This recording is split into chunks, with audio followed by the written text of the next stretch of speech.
Hi, I'm Fred Schultz. I'm running for governor. Just want to tell you why I'm running for governor of California and why I think we can still win.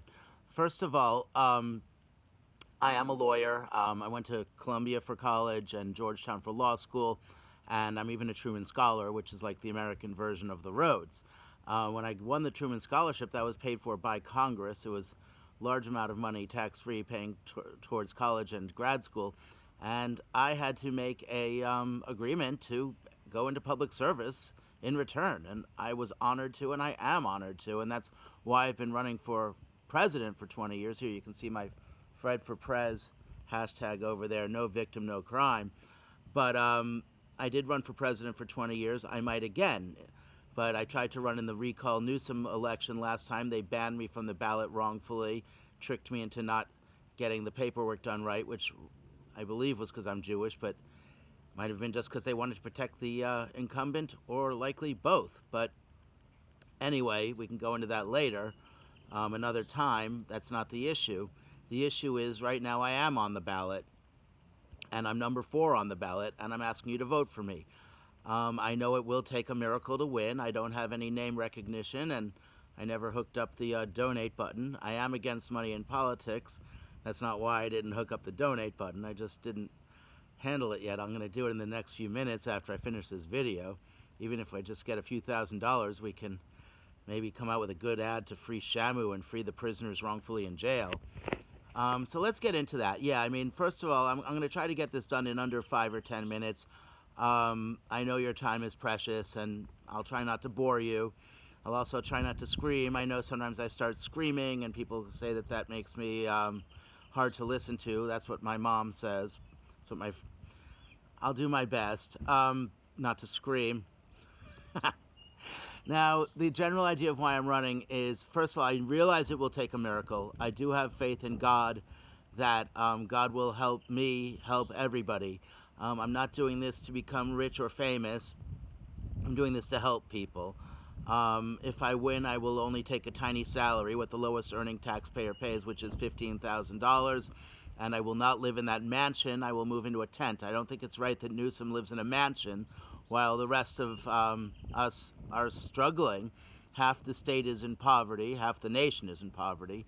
Over 60% of the children in the state are in poverty, while he sends his kids to private schools, and where they can, socialize instead of having to do homeschooling through a computer, which doesn't work.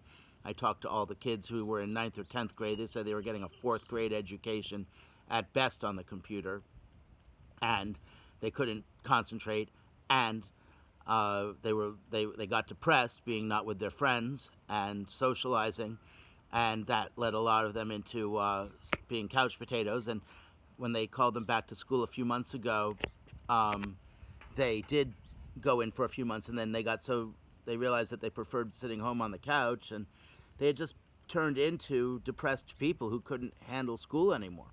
And I've spoken to teenagers who tell me 40% of their friends are not going to school. Now, another part of it, obviously, is they're scared to go to school because of all these shootings. I mean, this is horrible, these shootings. I know I'm trying to cover a lot, but, I have been saying, you don't know, I've been saying for years that we should have an armed guard in every classroom, and that we need gun control. Now, as far as an armed guard in every classroom, you can say, does that mean police?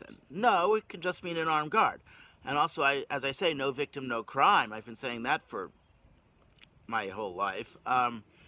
You don't know, but we'll get into that in a minute. But my point is, I don't believe that we should be arresting teenagers for anything, certainly not for just using some drugs. I mean, it's crazy. I shouldn't say for anything. If you're harming, if you hurt somebody, yeah, you deserve a little jail time. If you're young, juvie or whatever they call it, but it shouldn't be. I think we should be thinking ways around incarceration, because those usually just torture children, torture adults, enslave children, enslave adults, and, lead them to doing more crimes in the end. When you torture somebody, it doesn't generally go well. I was wrongfully tortured 20 years ago for a victimless crime that I didn't commit, but we'll get into that later. But let's go back into the school shootings. Yeah, I do believe deeply that we need one armed guard per classroom. Why? Because Because police, somebody even one classroom over, if somebody somehow managed to get into a classroom, and as we see from this texting in in this shooting in Uvalde, Texas, which I am very mournful and crying, and my hearts go out to the families, and I can't imagine the children, what they're suffering through and what they did suffer through. Those are the survivors. The ones killed, they suffered obviously much worse. It's a nightmare. It's a total nightmare. You know, we need one armed guard per classroom. Why? Because you can't, one person even 2-3 rooms away wouldn't have the reaction time. And given the you know, the fact that there's automatic weapons out there, even non-automatic weapons, you can pull off, you know, a shot every second or two and kill a bunch of people and reload. And you know, there are quick reloaders even for revolvers. They sell these quick reloaders that you just pop this thing in and it reloads. I mean, it's not the same as an automatic, but it's not bad. I've seen it on YouTube. I believe we should all be carrying a small gun now. I believe in banning these assault weapons because they can just kill so many people so quickly, and they're so much more effective than a small handgun. And then you could say, well, with all those assault weapons out there, shouldn't we be allowed to have them to take on the people who do have them, even if we ban them? That wouldn't take them all off the streets, so we all need to carry one. Look, at some point we need to limit what we can carry, as Joe Biden said last night, and I think that the limit should be at a handgun. That said, there is literally the problem that if we even did a buyback program, which, you know, if you ban them, then you have to do a buyback program. And we should certainly pay what the going rate of new is so that nobody is losing any money on this. But if we did a buyback program even, you know, there would still be a large number of them out there. I don't know how many, tens of millions or hundreds of millions of these out there. And, you know, there have been, not all these shootings are just deranged 18-year-olds. Some of them are, you know, very committed people who are maybe somewhat deranged, but, you know, whether it's Nazis or Muslim-inspired terrorists or just crazy people like that guy in Las Vegas with his bump stock thing, picking off people at a country music concert. I mean, there are deranged, evil people out there who, for some reason, maybe half the time their ideology is an excuse, to be honest. But, you know, these online communities get them hyped up. I mean, you know, I do blame the internet for bringing us Donald Trump, and I blame all these media people over the years who had him on their shows for having him on, even though his authoritarian tendencies and his hate was obvious all along, not to mention his rape. But, you know, he started out his campaign by getting the neo-Nazis hyped up, and he took it from there. Now, as far as gun control, you could say, Fred, how can we have gun control if we have an ineffective government? And first of all, I'll say I agree. I sued for 3 years to first prevent Trump from being sworn in, and then after, I didn't realize there was an emergency way to do that. So I lost, but it took weeks or months to get the answer, and then I responded, and back and forth, and back and forth, and back and forth for 3 years, all the way up to the Supreme Court, where I did get Judge Roberts to recuse because my accusation in the lawsuit, which was also, you know, designed to get him to recuse, was that he swore him in, which meant that he believed that he had a right to be sworn in. And I was suing, saying he did not have a right to swear him in, and Trump did not have a right to accept the oath because he lost by 3 million votes, and we have a right to one person, one vote. And that's very, very, very explicit in our Constitution and in treaties we've signed and in the Universal Declaration of Human Rights, which we signed. Very, very, very explicit. Now you can say, hey, wait a second, the 12th Amendment is explicit that this Electoral College makeup, and what about the 12th Amendment? Well, that was passed approximately the 1760s. And then in the 1860s, there was passed, right after the Civil War, which a lot of slaves and ex-slaves, ex-slaves died fighting for their rights to free other slaves and to prevent slavery and for democracy. And I promise you, they were not fighting for the right of white male landowners to vote, or for the right of white male landowners to steal their votes, which is what we have now. Pretty much. Exactly much. My lawsuit, I contended, as I said, I fought 3 years. Oh my God, we're already up to 10 minutes. This could go 20. Hope you're enjoying yourself. As I said in my lawsuit, I said, look, the 14th Amendment says we have equal protection of the laws. It was passed in the 1860s, but in the 1960s, took them 100 years too long, it was interpreted to mean that we have the right to an equal vote.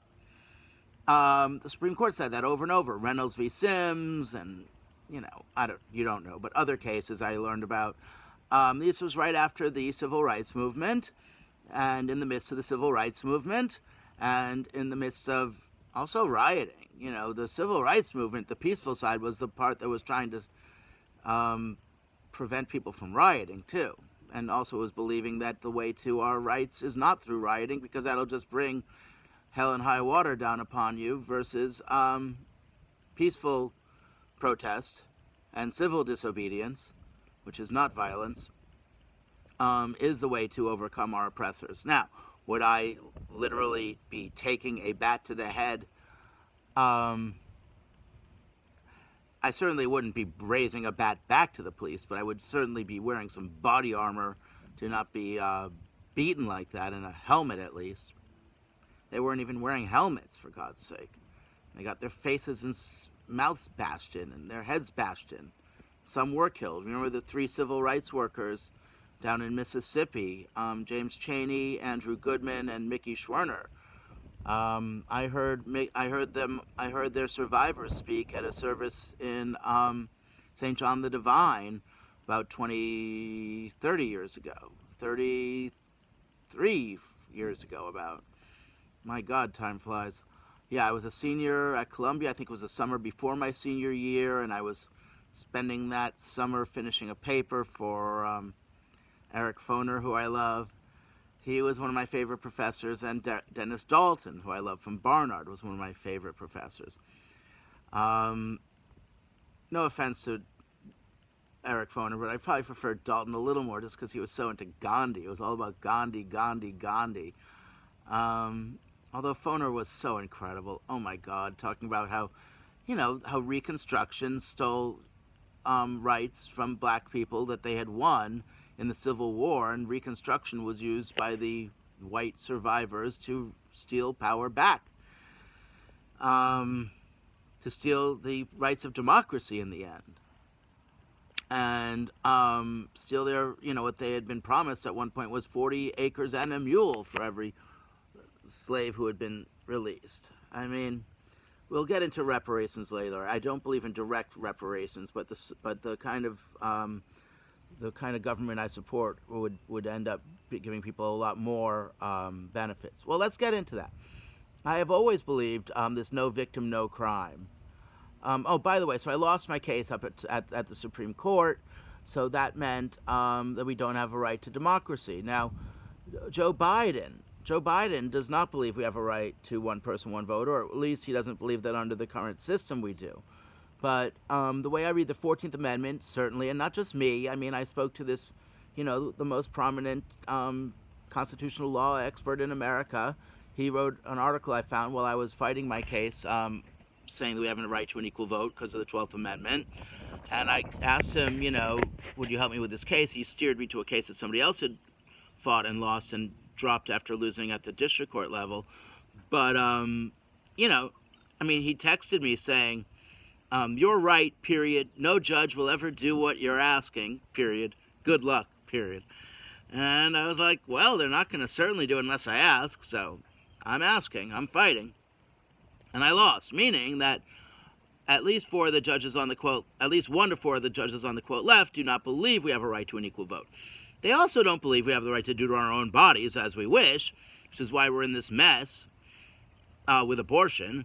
And, they should have never given in on an inch on abortion, or on any of these our bodies, our rights issues, drug use, drug sales, because how can you use something if someone else can't sell it to you? Sex work, sex sales, same thing. It's a basic concept of American law, but we'll get into that in a minute.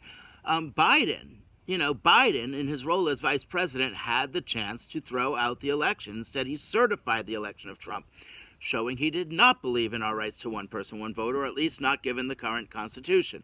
Hillary Clinton conceded. She had no right to concede. You don't have a right to concede if you don't lose.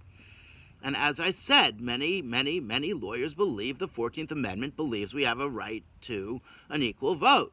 The Universal Declaration of Human Rights, which the U.S. signed around right after World War II. It wasn't written by Eleanor Roosevelt, but it was championed by her, and she probably had a hand in writing it that we don't know about. That also said that we all have, everybody in the world, and the U.S. signed this, has a right to universal and equal suffrage, meaning vote. So we do have a right to an equal vote. No question about that. No question about that. And then you can say, well, that's not binding, meaning they signed it but didn't mean it. Well, first of all, you don't sign something if you don't mean it. You can't tell me you sign something and it means nothing. You sign it, it means something. It means what you sign. Some people try to get their way legalistically out of it. That's not a treaty. That doesn't count. Okay, well, we signed.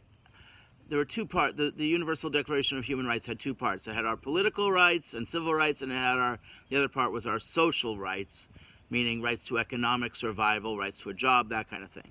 And that's part of my platform, too. I'm not saying everybody deserves everything. We're not talking, quote, communism. We're talking that everybody has a right. I believe in capitalism. But we're talking what I would call kind capitalism, or fair capitalism, or somewhat fair capitalism, or a capitalism that gives everybody at least a decent chance in life. It's never going to be equal chance in life if you have somebody who's a billionaire and somebody else who isn't, but a decent chance in life to have a decent living and to be a contributing member of society. That's very important, necessary, and we don't have that now. I'll get into that in a minute, but first let's talk about so the other part of the Constitution that says we have a right to an equal vote is the Ninth Amendment.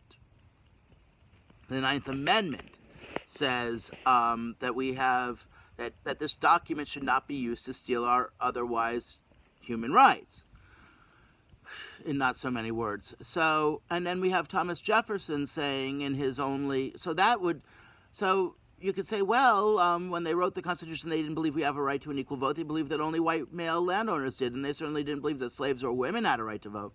That's true, but they didn't say our otherwise human rights as we hold them to be today. They meant our otherwise human rights, and our concept of what human rights are can evolve, meaning just as the Universal Declaration of Human Rights was a little more encompassing than what white male slave owners held. And as I explained, the people who wrote the Constitution really had hijacked the revolution from those who had fought it, including the slaves.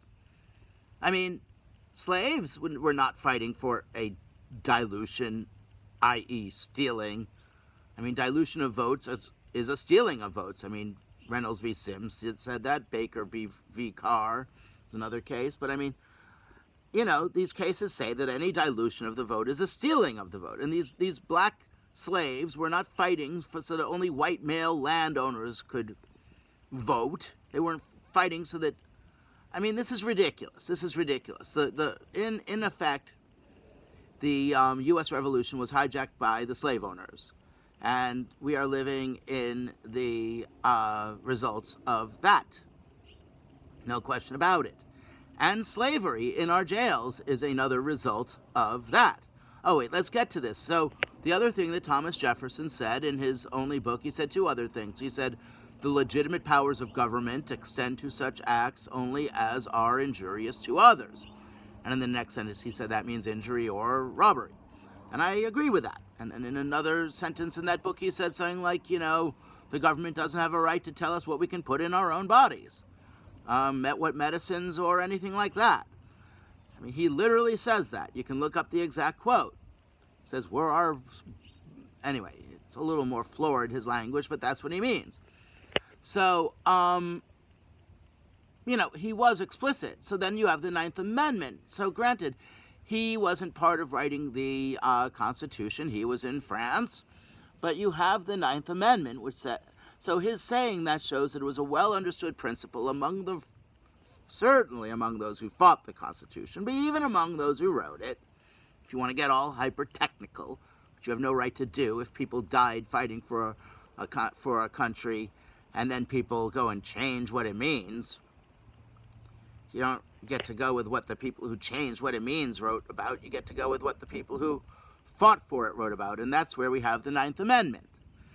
And it can be applied to any and all human rights, and it should be. And I was, when I was admitted to practice law in New York a few years after passing the bar, because I instead worked in LA for a few years, a horrible job at a talent agency 2 years, which I regret.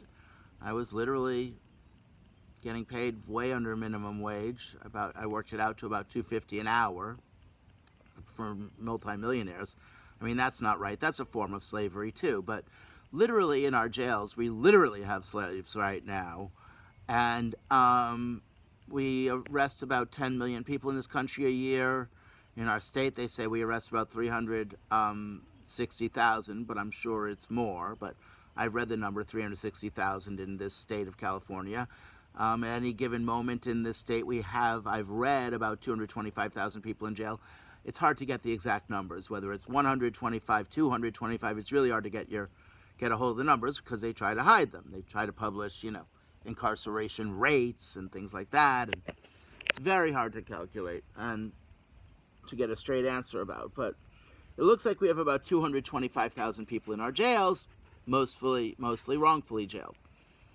And that is because we have on our books crimes that make victimless crimes. In other words, as I said, Jefferson said, no victim, no crime, paraphrase. And in other words, most of the things we arrest people for are victimless crimes, whether it's drugs, sex work, gambling, although that's probably not too arrested. Abortion now they want to make a victimless crime. When I say victimless, a fetus is not a person, so it's not a victim. It's a potential life, not a life. Okay. And that means that if I won as governor, please vote for me, but if I win, I will stick up for all of our human rights, whether the Supreme Court believes they can steal them or not. I mean, keep in mind, a lot of the members of this court were appointed by Trump and then, others by Bush, but by Trump who lost.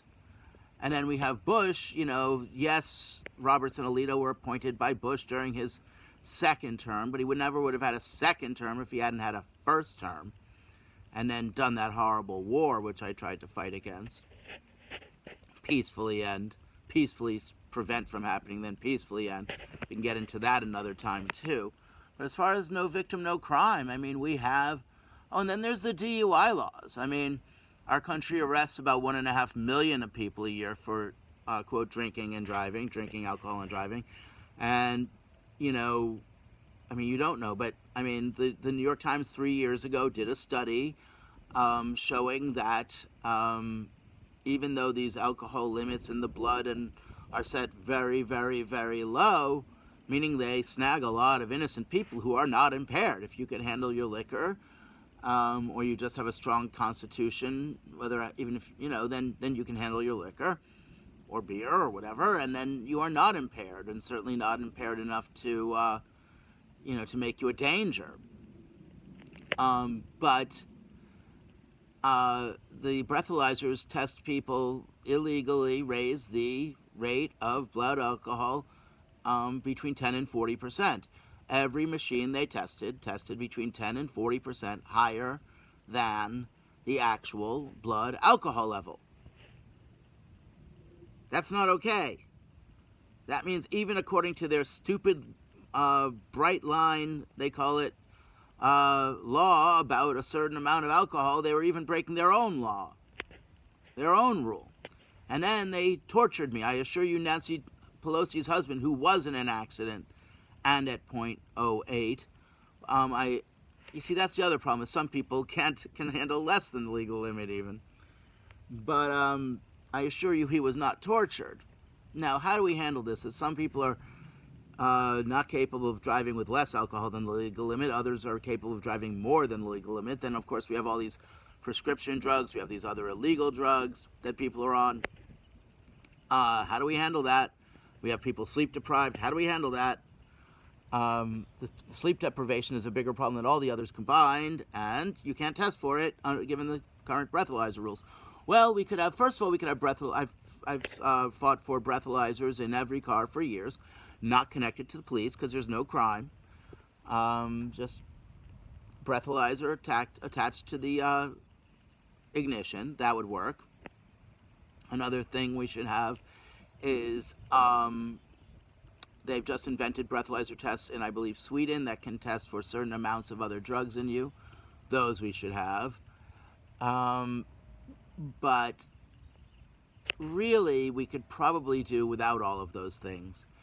And what would be much cheaper and much more actually fair would be just a small video game you have to take testing your reflexes for about, say, even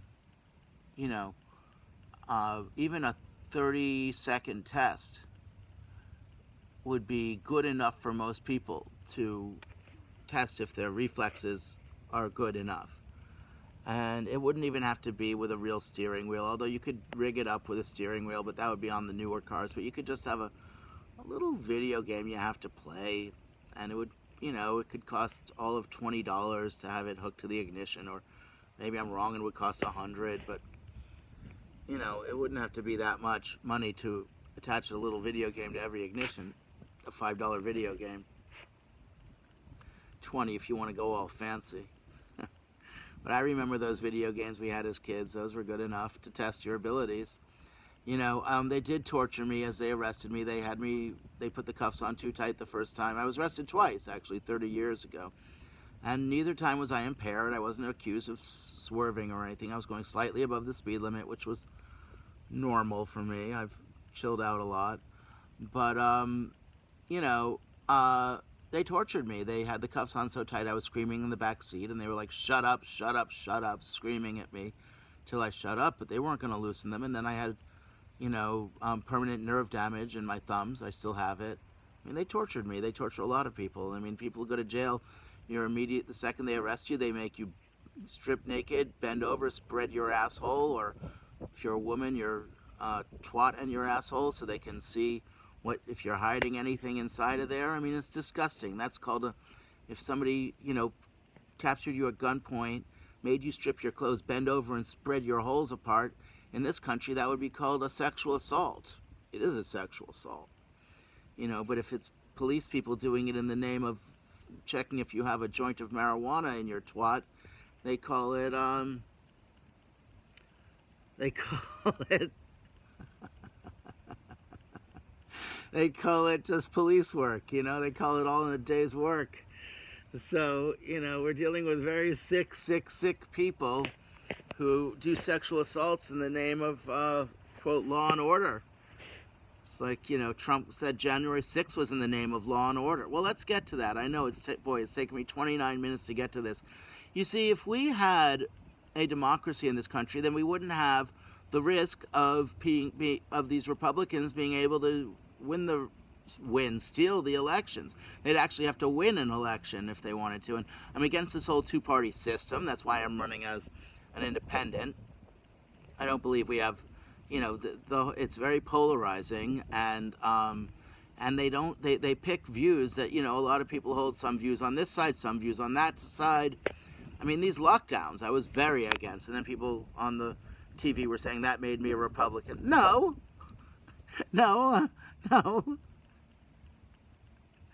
How would we have then fought COVID without all these lockdowns, you're saying? Wouldn't more people have died? First of all, no. But let's get into that. First of all, for many years I've been fighting to, as I said, quote, double or triple the number of doctors and nurses, because after we had Obamacare, we had way more people covered than we had enough medical personnel to handle.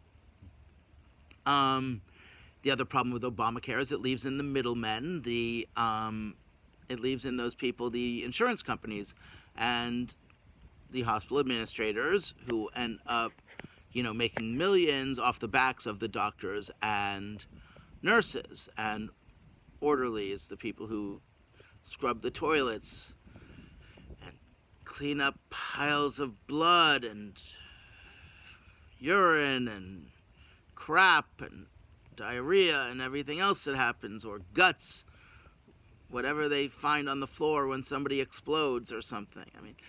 I hear you saying, how can we have gun control? How can we have democracy? How can we have our rights to abortion? How can we have our rights to anal sex? Sorry to be so explicit, but the law was explicit banning that. We had laws for decades on the books banning, quote, sodomy, which didn't just mean gay sex. It meant, sex between a man and a woman, using certain body parts, let's say. Or sex between women, even, I believe it would be banning, at least if there were a dildo and an ass involved. Sorry, but they're the ones who wrote the laws. I'm just telling you what they say.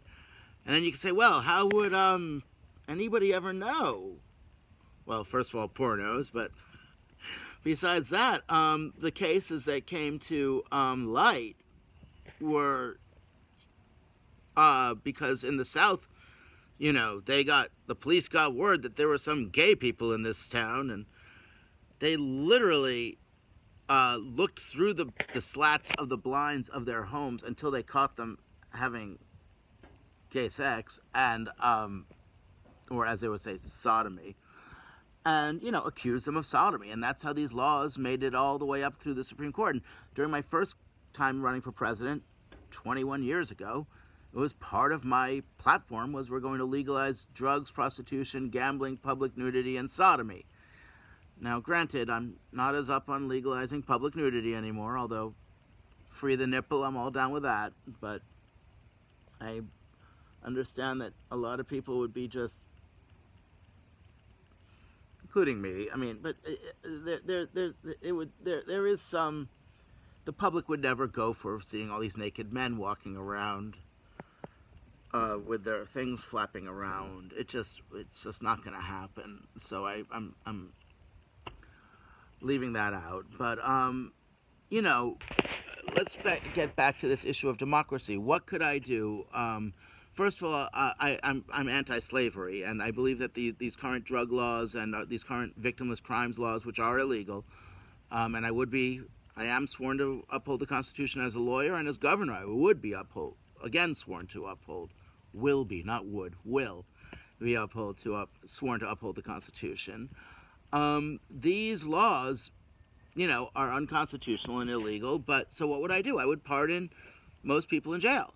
That means pardoning about 200,000 out of 225,000 people in our jails, most for victimless crimes, or innocent. I spoke to Dan Capelevitz. Please vote for Dan Capelevitz as Attorney General. That's very important.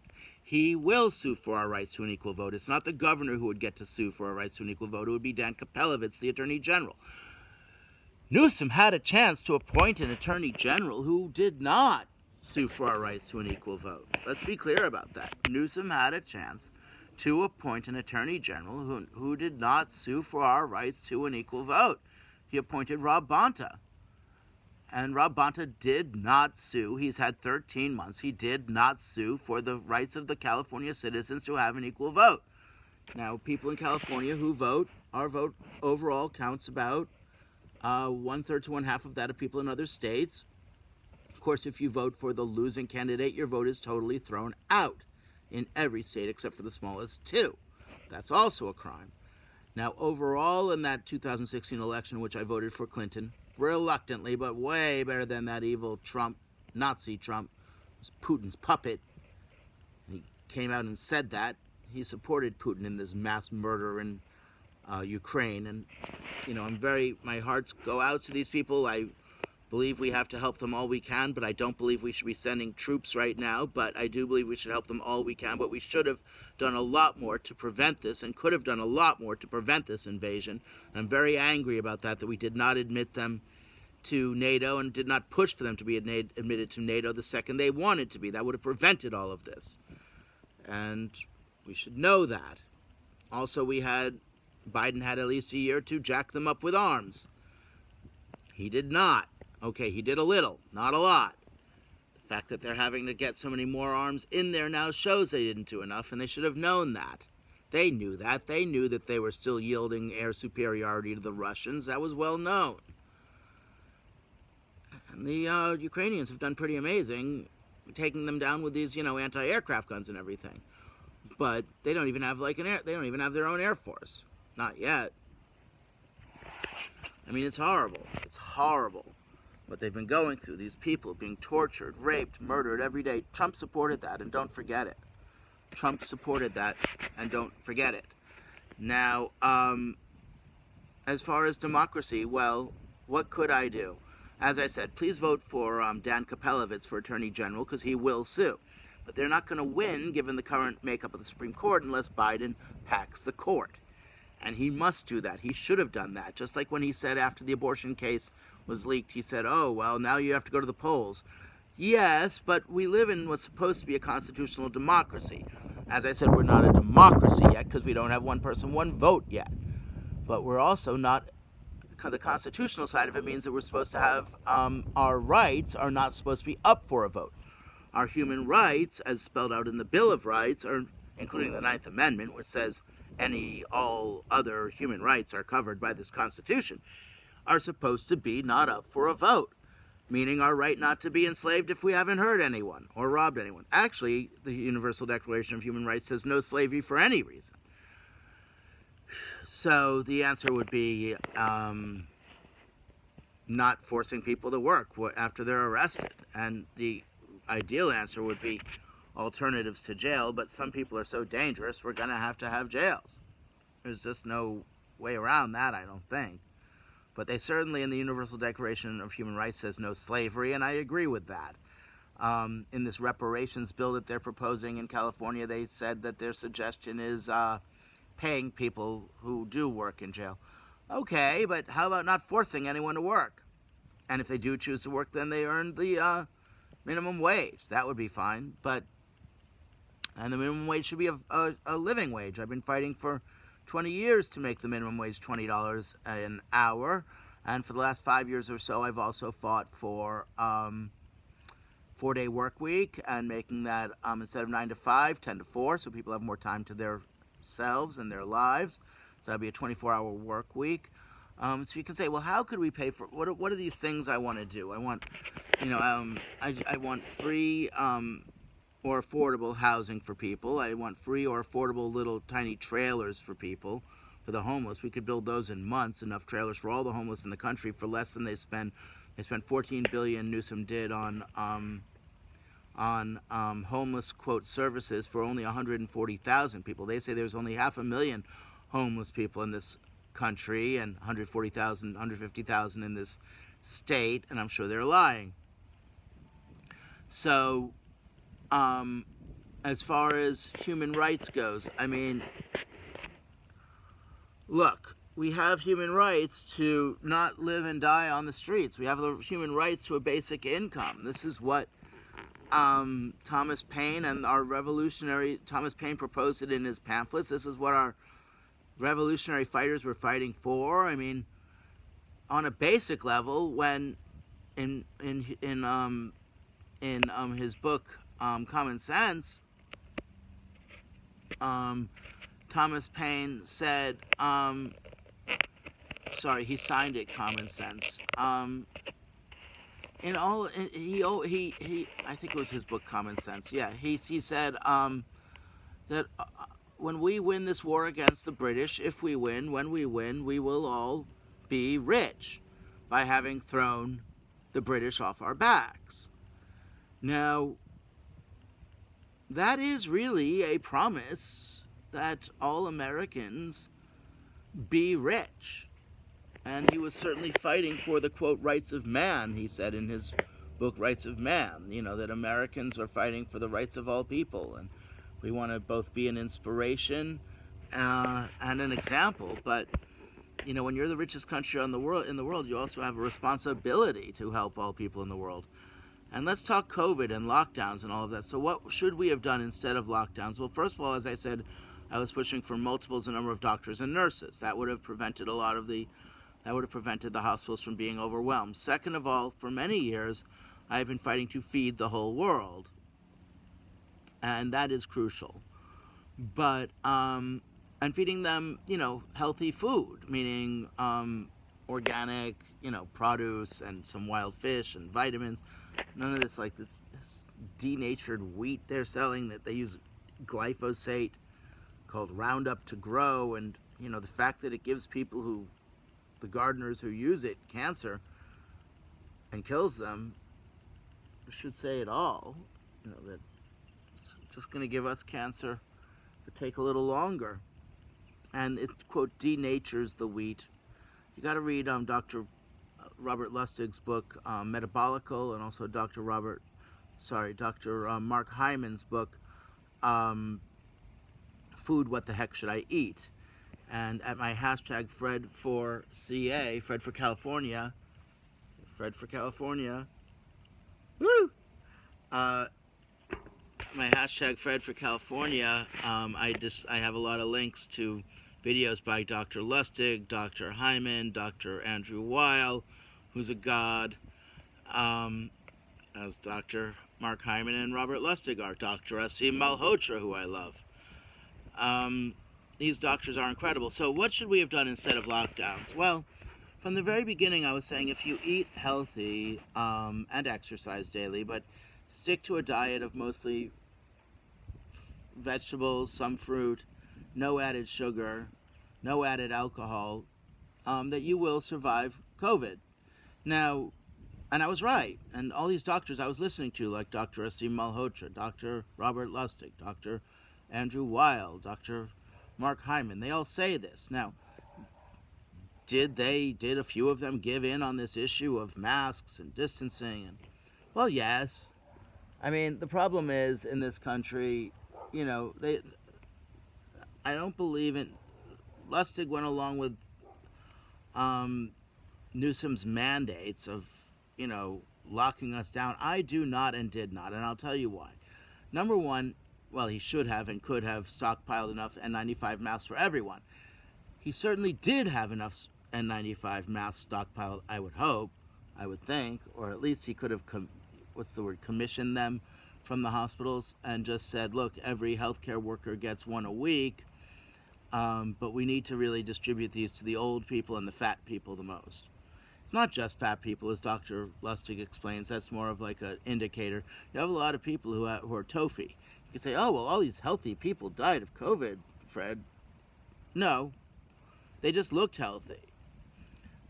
There's a difference between looking healthy and being healthy. As Dr. Lustig explains, it's called TOFI. Thin on the outside, fat on the inside. That's the acronym, TOFI. Thin on the outside, fat on the inside. Meaning your organs are coated in a small layer of fat. And by coating your organs in a small layer of fat, especially your liver, it's called fatty liver disease, and it causes inflammation. And then the inflammation, your body's on high alert. And then your body being on high alert means that when you encounter the coronavirus, then it goes into overkill, literally, and trying to kill the virus, but it accidentally attacks the body, and that's called the cytokine storm, and then that's when you die. Or just get horribly injured. Now, I am vaxxed and boosted. I do advise people getting vaxxed and boosted, but I don't believe we should be mandating that. For a while, I would admit I went along with the mandates, and I regret that, because at the time it did look like they would be giving people permanent immunity, and it looked like that people were, immunocompromised enough that that I thought that it was a good idea to protect others. But in retrospect, we just should have had enough N95 masks for those at risk, anybody considering themselves at risk. And to be honest, most of these immunocompromised people, it's because they eat like shit. And if they just quit eating like shit, or literally eating poison, which is, the main thing is to quit sugar. If you quit sugar within quitting all added sugar certainly would be great. And we can get into what amounts. Well, what amount is safe? Likely up to 5 teaspoons of sugar a day, or added sweetener of any kind is safe. And if you're going to be having 5 teaspoons of something, Dr. Hyman says it's smarter for it to be something like honey or maple syrup. Dr. Lustig says they're all the same. But if you ask, they're all the same when your body processes them. But is it something a little healthier if it's grown without pesticides and that kind of thing? Yeah. Yeah. Now, but the main issue is that Dr. Lustig did a study showing that within 9 days, your body can reverse most what they call inflammation markers, or most markers of metabolic syndrome, which means that your body has mostly healed within 9 days of quitting sugar and alcohol.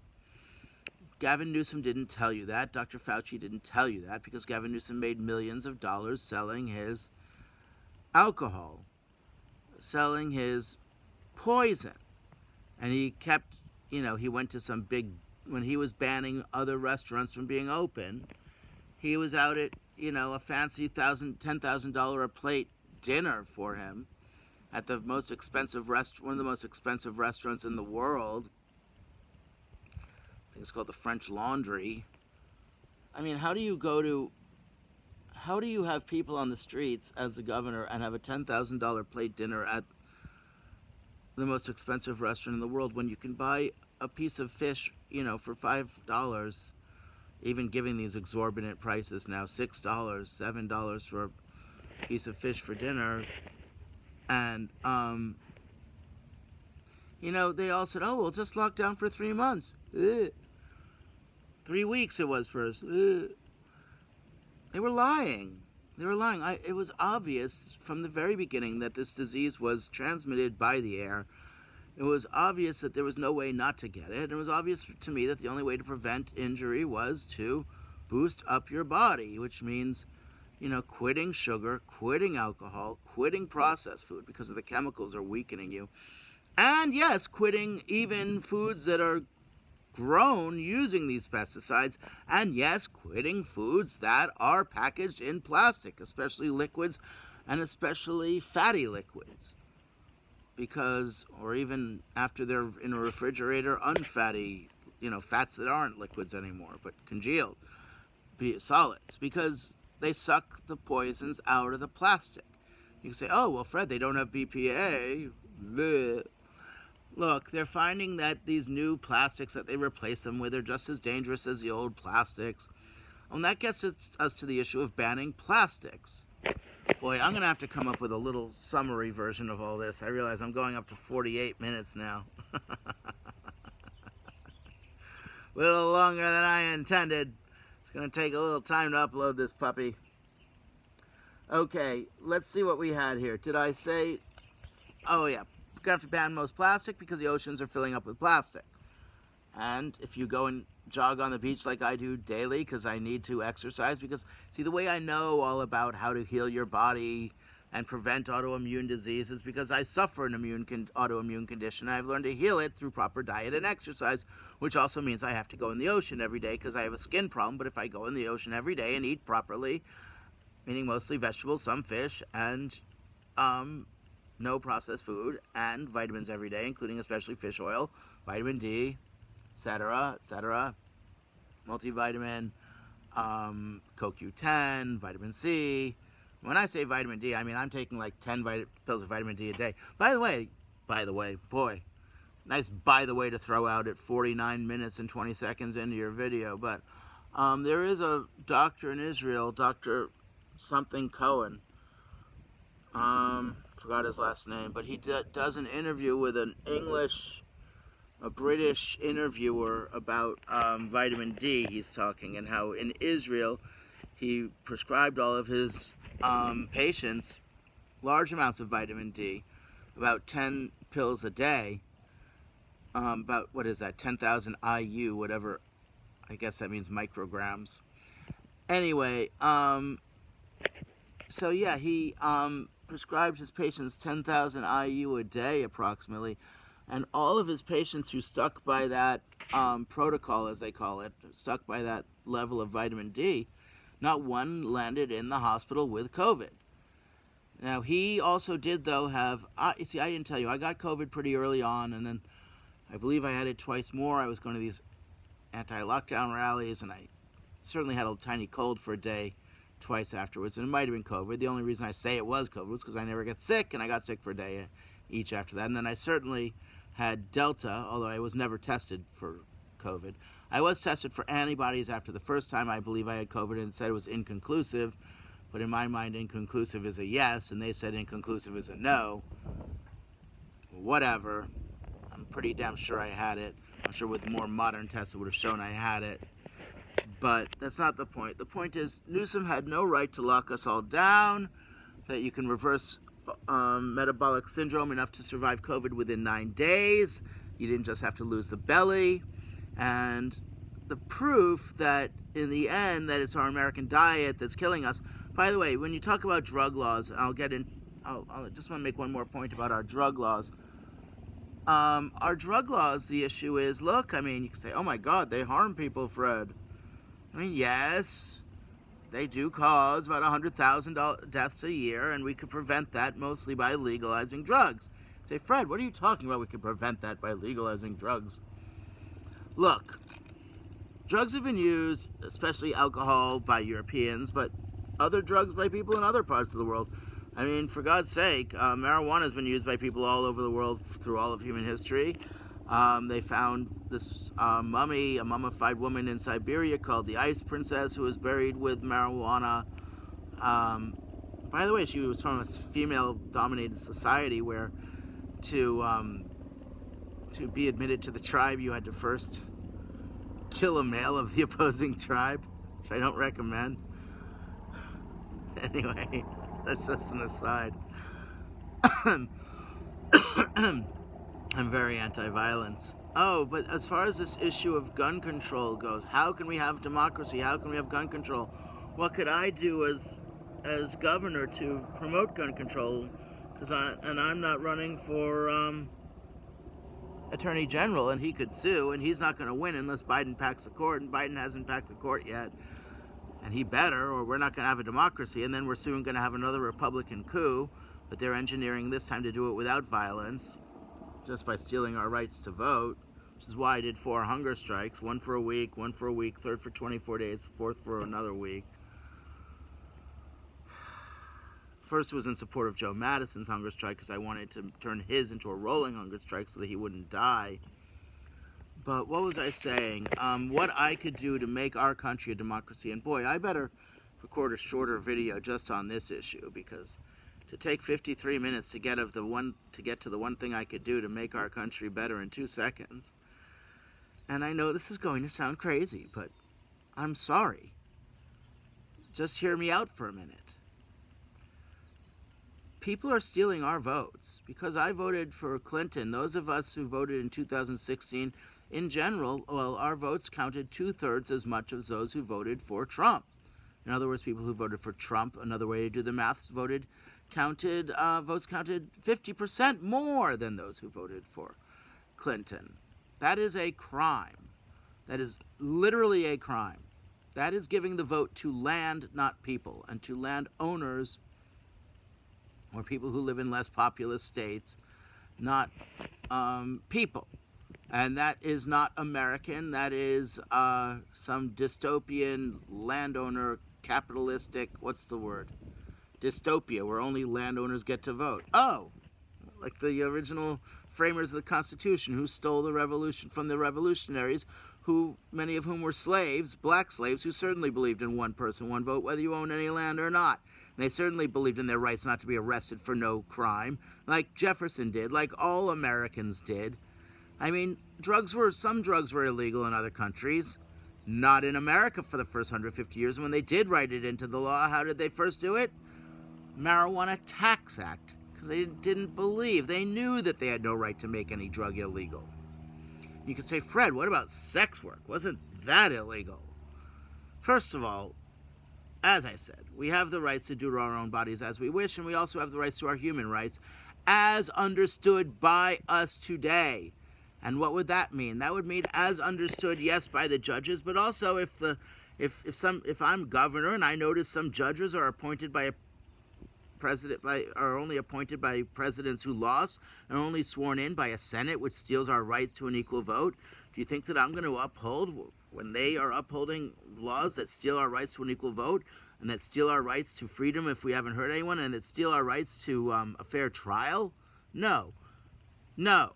That means that any woman in this country who wants an abortion up till birth of the fetus would have a right to do that in this state, period. That means, really, anybody who wants to do anything to their bodies, as long as they're not hurting anyone, would have the right to do that in this state, period. Now, if you tell somebody you're selling them cocaine and you're selling them fentanyl and then somebody dies, yes, that's a crime. If you're shooting into a crowd and nobody is hurt, everybody would be scared. That would be a crime. But if you're drinking and driving, well, that wouldn't be possible because we'd have these video games and at least alcohol breathalyzers built into every car. But they would have to be properly tuned to prevent driving. You need them tuned properly. But as I said, a video game would be the best thing too. Now, if we had all of that, yes, we would be keeping a lot of people who hadn't done victimless crimes out of jail. But what would we do? What can I do to make our state as I said, I would free about 200,000 people who currently can't vote because they're in jail. I mean, okay, those in for misdemeanors can vote. Those in for felonies can't vote. So I would free those, pardon most of those in for felonies because most of these felonies are also for victimless crimes.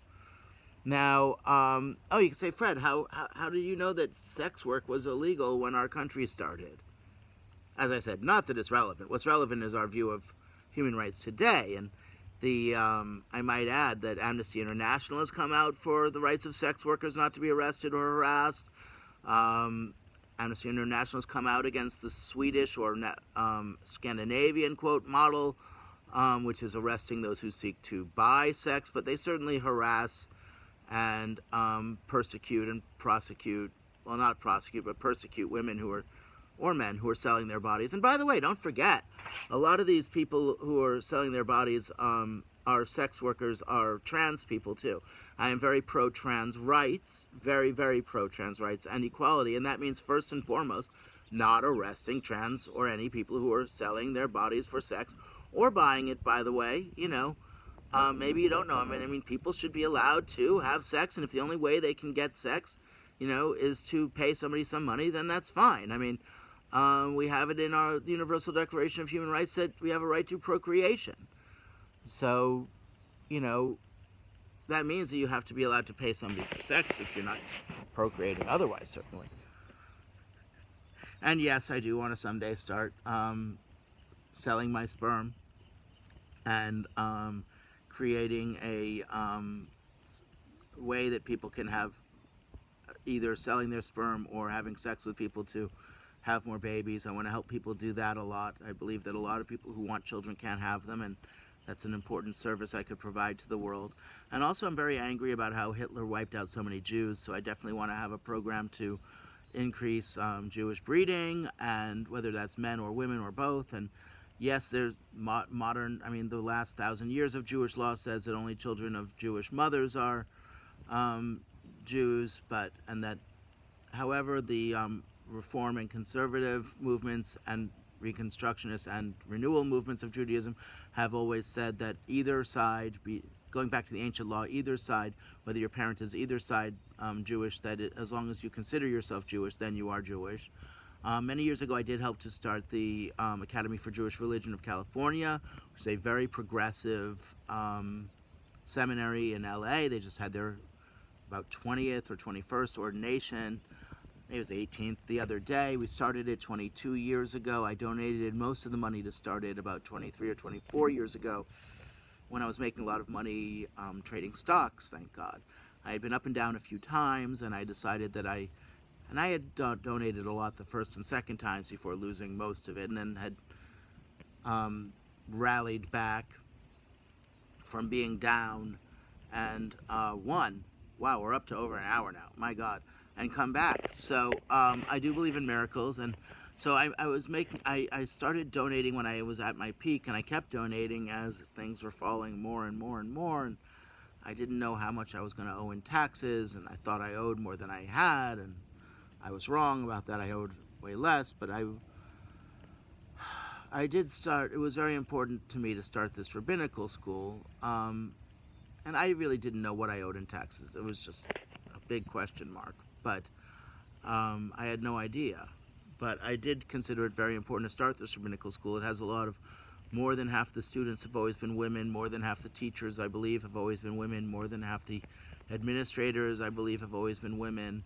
And it's not just about women, it's about LGBTQ, but it's about, it's not just don't ask, don't tell. We're very loving and accepting of everyone, and I'm sure the rabbis who graduated our school, many of them have done LGBTQ weddings and ceremonies and everything like that. And you could say, oh my God, it says it in the Torah. No, there's ways of reading these things that don't say at all that gay sex is illegal in the Torah. It's a ridiculous reading of it. But getting back to the issue, how else could we increase the number of Jews, which I think is great to speak. I do believe that all religions are about love at their heart. And I believe that when people turn them into other people, often do hateful things in the name of religions. But the religion isn't, you can't blame the religion. I mean, blame the person's hate or mental illness. Don't blame the religion. When people take good religions, like Islam even, and turn them into, hateful things. I mean, the core of all religions, as the Dalai Lama says, is about love. And they've just been twisted by people to make them about hate. But all religions at their heart have about being about love, and granted, if they have some things about hate,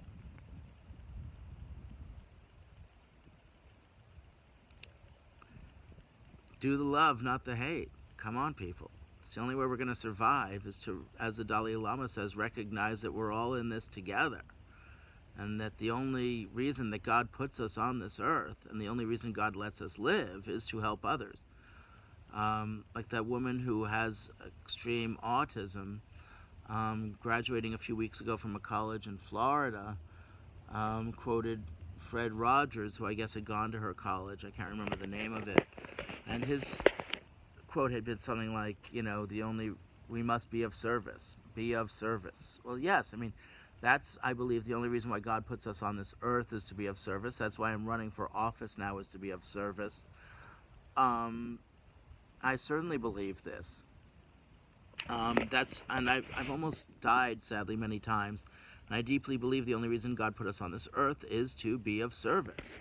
And that brings us back to, well, I want to have a small wealth tax on the richest Californians, which would be people with a net worth over $10 million, so that everybody else can just get by. Now, people are having trouble getting by, and whether that means forgiving student loans of everyone in California, and God willing the whole country, although that would cost $1.6 trillion, so we're not going to have enough to do that right now.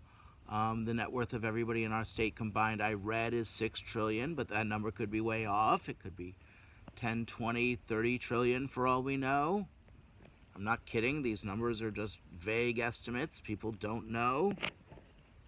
I've read that I read 5 years ago the U.S. could have a net worth of 125 trillion. Well, if that's the case, there's no way that the net worth of Californians is just 6 trillion. Give me a break. Anyway, as far as what we could then do if we had people with over 10 million paying more taxes, we could have everybody else paying less or no taxes. Boy, I'm getting at this in 1 hour, 4 minutes. I can barely read it because there's so much sunlight, but I gotta record a new video, huh? Boy, this is not easy, but yeah.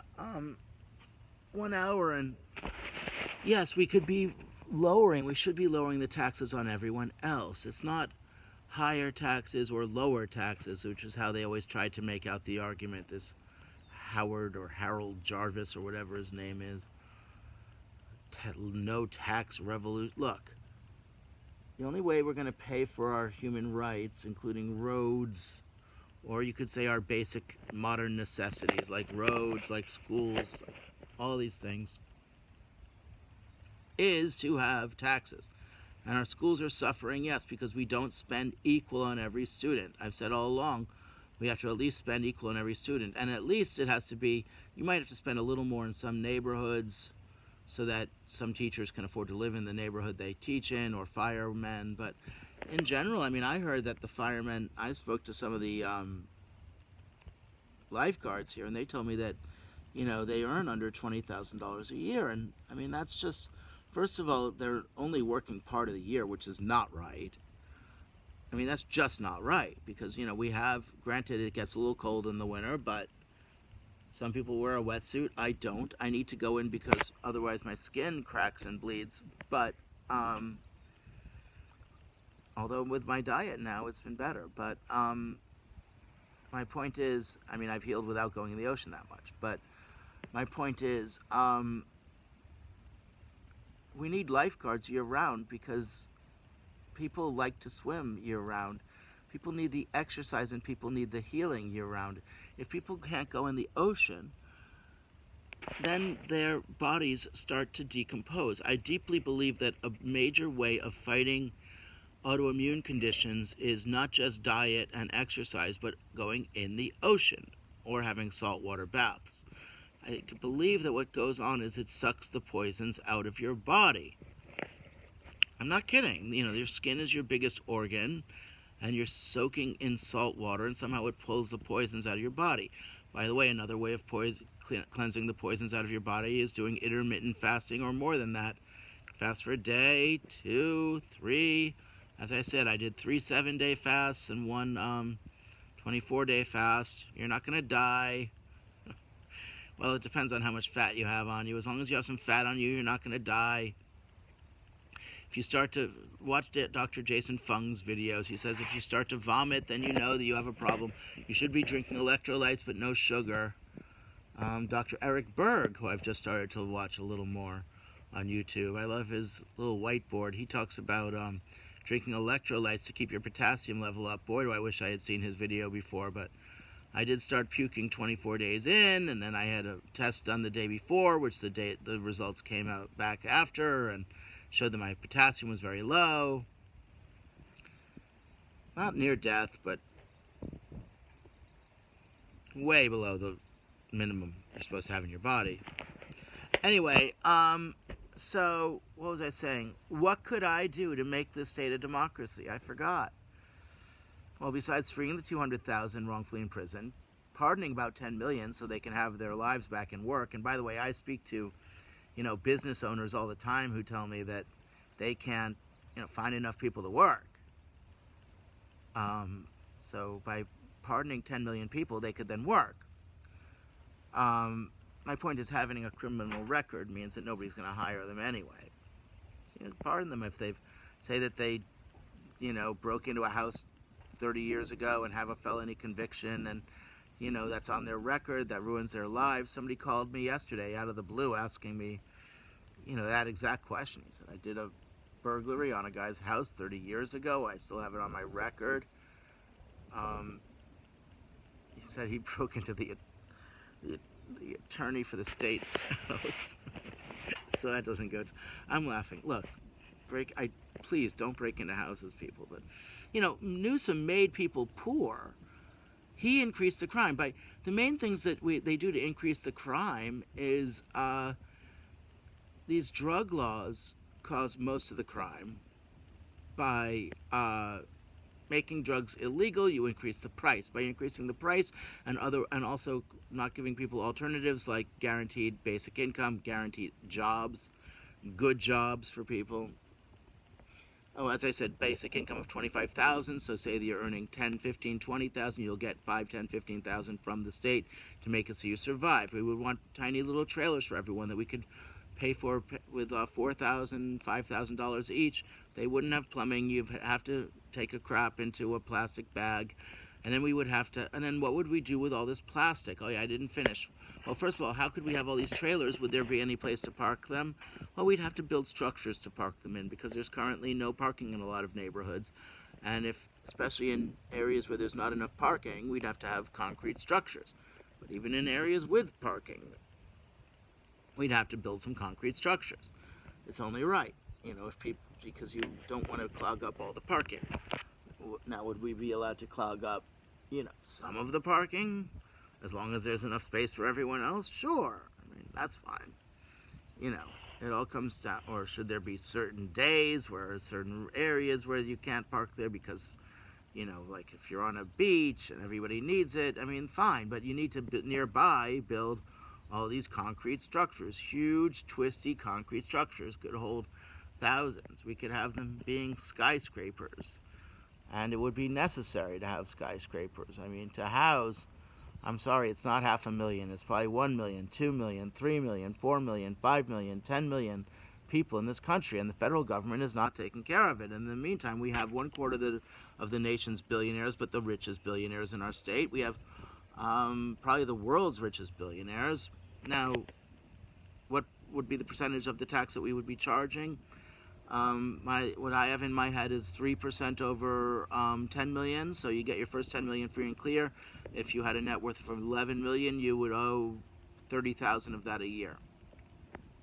If you a net worth over 100 million would be 6%, and a net worth over a billion would be 10%. But and we would tax nonprofits too, meaning tax the church. I don't think it's right that anybody with large amounts of money gets to keep it when we have people sleeping on the streets. Now, we also need, of course, mental health services. We need free drug treatment for anyone who wants it, but not forced. Forced isn't right. It violates our human rights, and it's also, as the head of human rights for the UN said about 10 years ago, something Nivar Pillay or something like that was her name. She said that forced drug treatment violates our human rights, and that's true. And jail, certainly for drug use or sales, violates our human rights. Oh yeah, now how did drugs being illegal cause most of these overdose deaths? We have about, I believe in California, first of all, and most killings. Nationwide, we have 15,000 killings a year. In California, we had 2,400 killings last year. That's up about 30% since COVID. These lockdowns, which, as I said, he never should have did and had no right to do, have caused a lot more crime, including a lot more killings. These lockdowns have also caused all this crime by making people so much poorer. So we have the drug laws causing the crime. We have so what we really have to do is remove every judge. I want to start a political party nationwide called the Love Party, because we are about love and all the other parties are about hate. The goal is to, certainly have an equal vote and appoint judges who believe in our rights to an equal vote and our right to democracy. That also means banning all money from politics, having completely state-sponsored elections. You can say, Fred, what about only allowing small money in politics? Small money. Well, that means that you have to be famous. Being famous is usually accomplished by being a movie star. That's bullshit. Or you are a billionaire who gets to pay for, to get your name out there. That's bullshit. It's pure bullshit.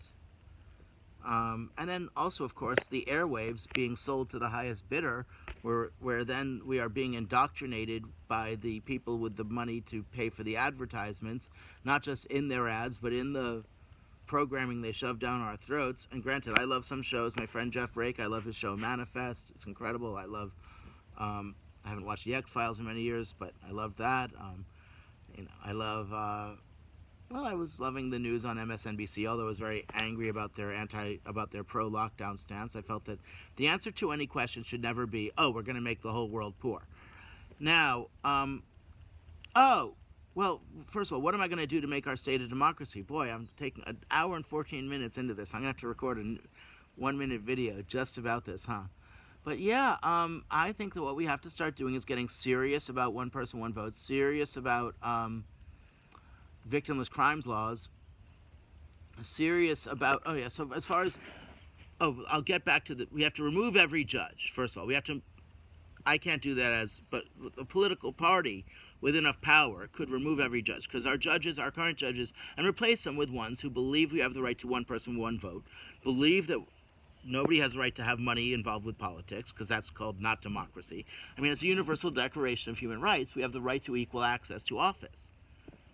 Well, Gavin Newsom has 50 million, probably 100 million in the bank now towards his campaign. That's not, and he's famous from being in power already. That's not equal access to office. Hello? That violates our human rights. That's not equal access to office. We need to appoint judges who believe we have the right to equal access to office, who believe we have the right to a fair trial, meaning jury nullification, meaning our bodies, our rights, meaning it's not only part of jurors' rights, it's part of an accused's rights, or somebody in a civil trial for an amount over like $1,000 or whatever. You have the right to, if you're ever on a jury, if you're ever persecuting a trial as a plaintiff, or if you're a defendant in a criminal trial, or if you're a juror, you have the right certainly to vote not guilty for any reason. There's a great article called Ethical Use of Jury Nullification, or Jury Nullification and How to Do It Ethically, I think it's called, by Monroe H. Friedman, who was a professor, a dean of Hofstra Law School in Long Island, and he died about a few months after writing this article, sadly. But he did explain in this article, he's not mansplaining, he's explaining that we have the rights to do, well, that jury nullification is a basic human right and a basic constitutional right. And it goes back to the Magna Carta, but it certainly was well understood as part of our nation's laws, and not understood, but adhered to. Every judge would inform the jury of their right to, judge the law and the facts. I mean, when our nation was founded, you can find the transcript, you can find the video of Scalia and Breyer talking at the Senate Judiciary Committee about 10, 15 years ago, saying how when our nation was founded, juries had the right to determine not just the facts but the law. So even if you're a quote originalist like Scalia is, and the originalists though, they threw in the Ninth Amendment. The Ninth Amendment was leaving open interpretation to what our human rights were in the future. And as Jefferson said, we should rewrite this document every 30 years or something. Although that wouldn't be necessary if we just stuck to the Ninth Amendment part and updated our current ideas on human rights. Then we could throw out the Senate. Then we could throw out the Electoral College, all with judges who believe in doing this. That's how you do it. That's a way to do it without rewriting the Constitution. You just throw out judges who don't believe that we have the rights to do to our own bodies as we wish, who don't believe we have the rights to a fair trial, meaning jury nullification, who don't believe they have the right to arrest, torture, and blah, blah, blah, enslave us, unless we've hurt or robbed somebody, and they don't have the right to torture us anyway, although you would have the right to some kind of jail if they need to be kept away from others, but it would have to be a humane jail, hopefully one focused on education.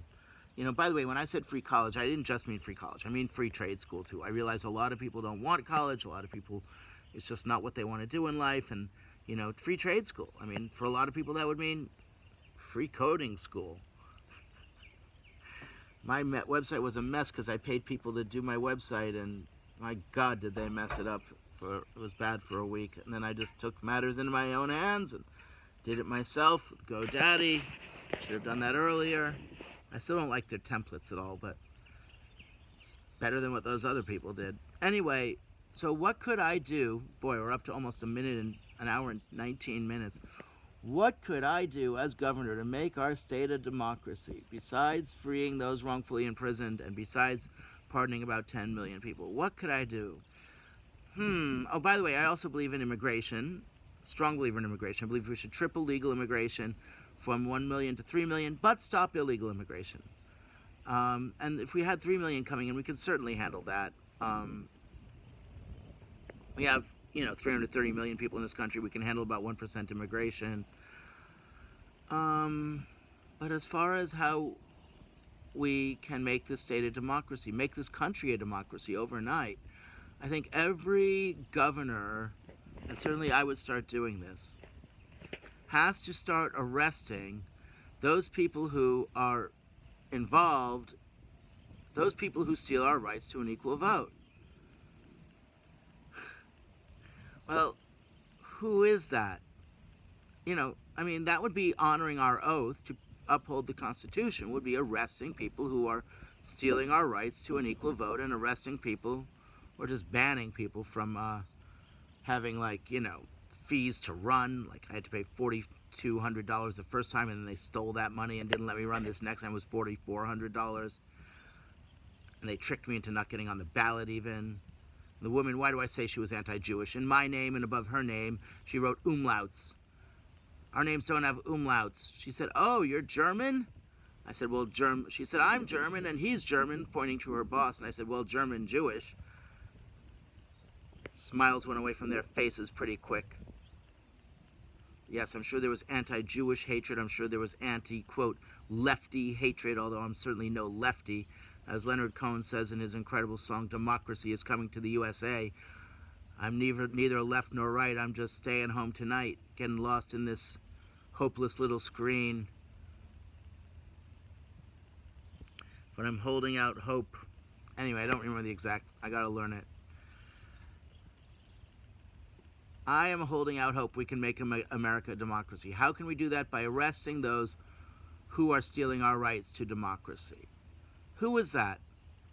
Who is that? Would I arrest that woman who banned me from being on the ballot? I can have some mercy. Give her a reprieve. Don't harm her, please. Please don't harm her. You could argue she was being stupid and didn't know the law. I doubt that. I really doubt that. She certainly lied to me about saying I couldn't, she didn't tell me I couldn't print the names and addresses on the petitions, and she knew that. The other registrars in every state, in every city told people that. In LA, that's how so many people did end up on the ballot. They did tell people, they said the first thing they tell people when they hand them the ballot is you can't print out people's names and addresses.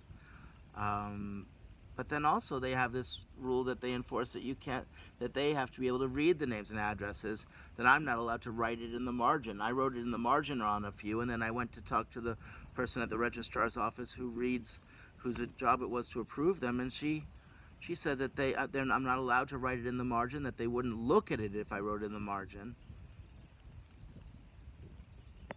That is violating the 1965 Voting Rights Act ban on literacy tests, because if you can't, and it's certainly putting in a penmanship test, a writing test, which is the same as a literacy test, penmanship being a component of literacy. They're throwing out people off the ballots who can't print well. I mean, off of the petitions to get somebody or an issue on the ballot. That's not right. And the first time I was running, they didn't even tell me that I could look on the computer to compare the addresses that people gave me to the address they're registered to vote at, and to compare their signatures to the signature that's on file. By the way, the rule that they were going on, it wasn't even a rule. It says people have to affix their own name and address to it. But that was from 1917 or something, and also in that 1917 law, it said nothing in this law should be construed to keep people off the, or should be to keep people or issues off the ballot. So they were obviously construing it in ways to keep me off the ballot and other issues and other people off the ballot. When I was in that debate, which I deeply believe I won, and you got to watch it because I did win it, and I even explained how Paul Krugman, the economist, explains that having a $20 minimum wage, well, he said 15, but now it's been many years since then, 20 would not even raise inflation at all. And then as far as this wealth tax I wanted, that would not cost those people any money in the end, because the economy would expand so much that their net worth would go up so much that they would not lose money. As far as a plastic ban goes, I did say I want to ban most plastic, but then we're going to also need to have people cleaning up the plastic. I did support looking into nuclear for a while, but it looks like, first of all the old nuclear plants are, we don't have enough,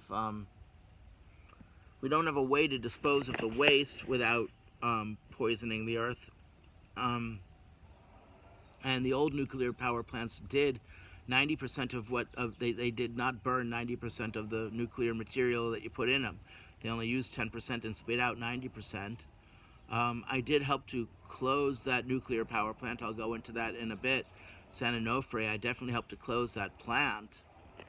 Boy, we're up to an hour and 25 minutes. Look, I'm going to be, if I win, I will have a major impact on your life for 4 years.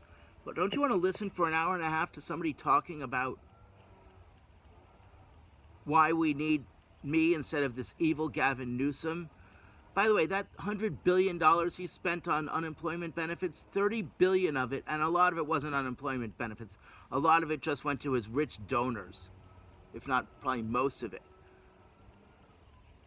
But you know where 30 billion of it went? That's more than double they spent on homeless, quote, services of locking people in shelters where they get COVID and forcing them to eat unhealthy food, which may expose them to more risk of dying of COVID, including, you know, processed food and food packaged in plastics, handing out bottles of water. Those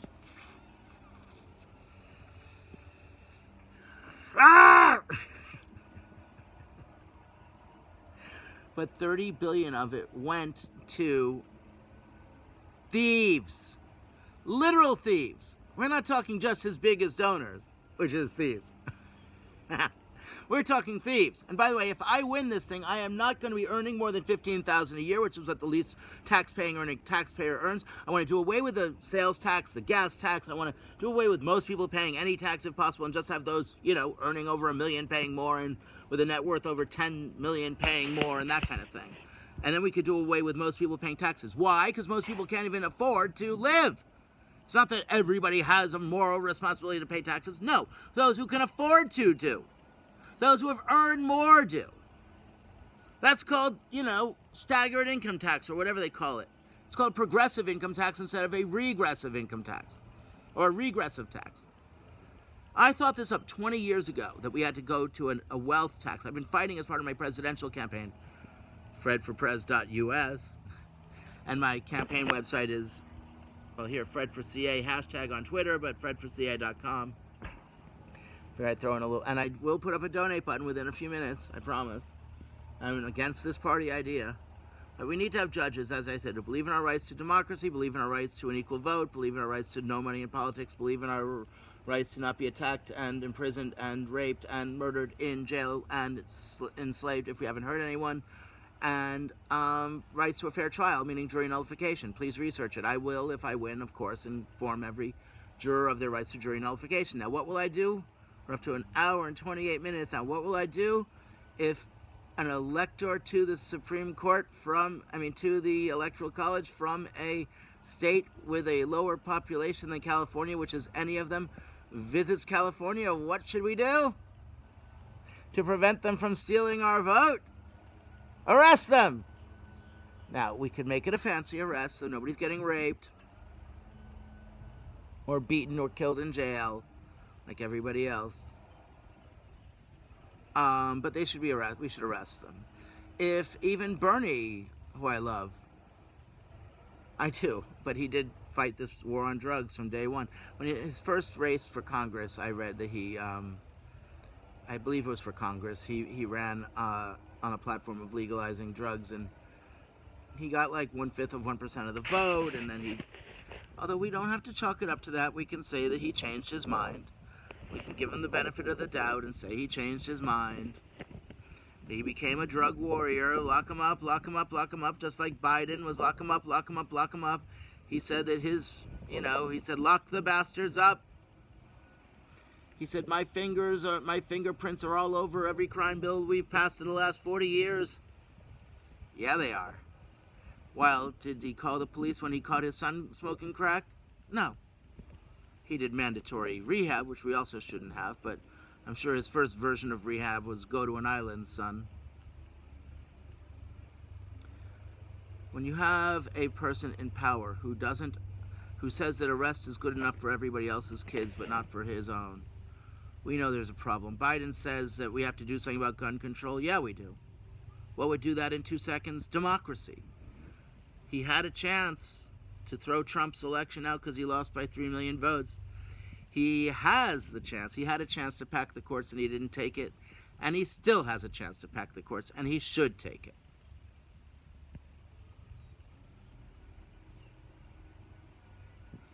That's how it goes. That's how it goes. We need to pack the courts to give us back our rights to democracy, which we've never had in this nation, by the way. We've never been a democracy. But yeah, and we're going to have to arrest, in the meantime, I don't like it, but we're going to have to arrest Bernie and arrest any senator from, any senator who visits our state, because they are all stealing our rights to an equal vote. Even Feinstein, she's voting, she's lost her mind. But I mean, look, it happens sometimes as you get older. But also a big cause of it is sugar consumption. You don't hear them saying that. But sugar consumption is the main reason for dementia and Alzheimer's. They call Alzheimer's type 3 diabetes. That's what Dr. Mark Hyman calls it. Start studying him.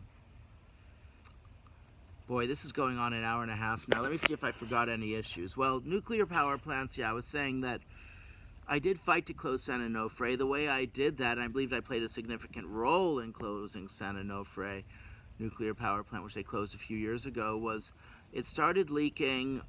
They started having they had a public hearing where they rented out some, meeting hall in a fancy hotel that cost them like $30,000 to rent out this big meeting hall. Luckily they didn't have COVID around then, or everybody would have gotten COVID.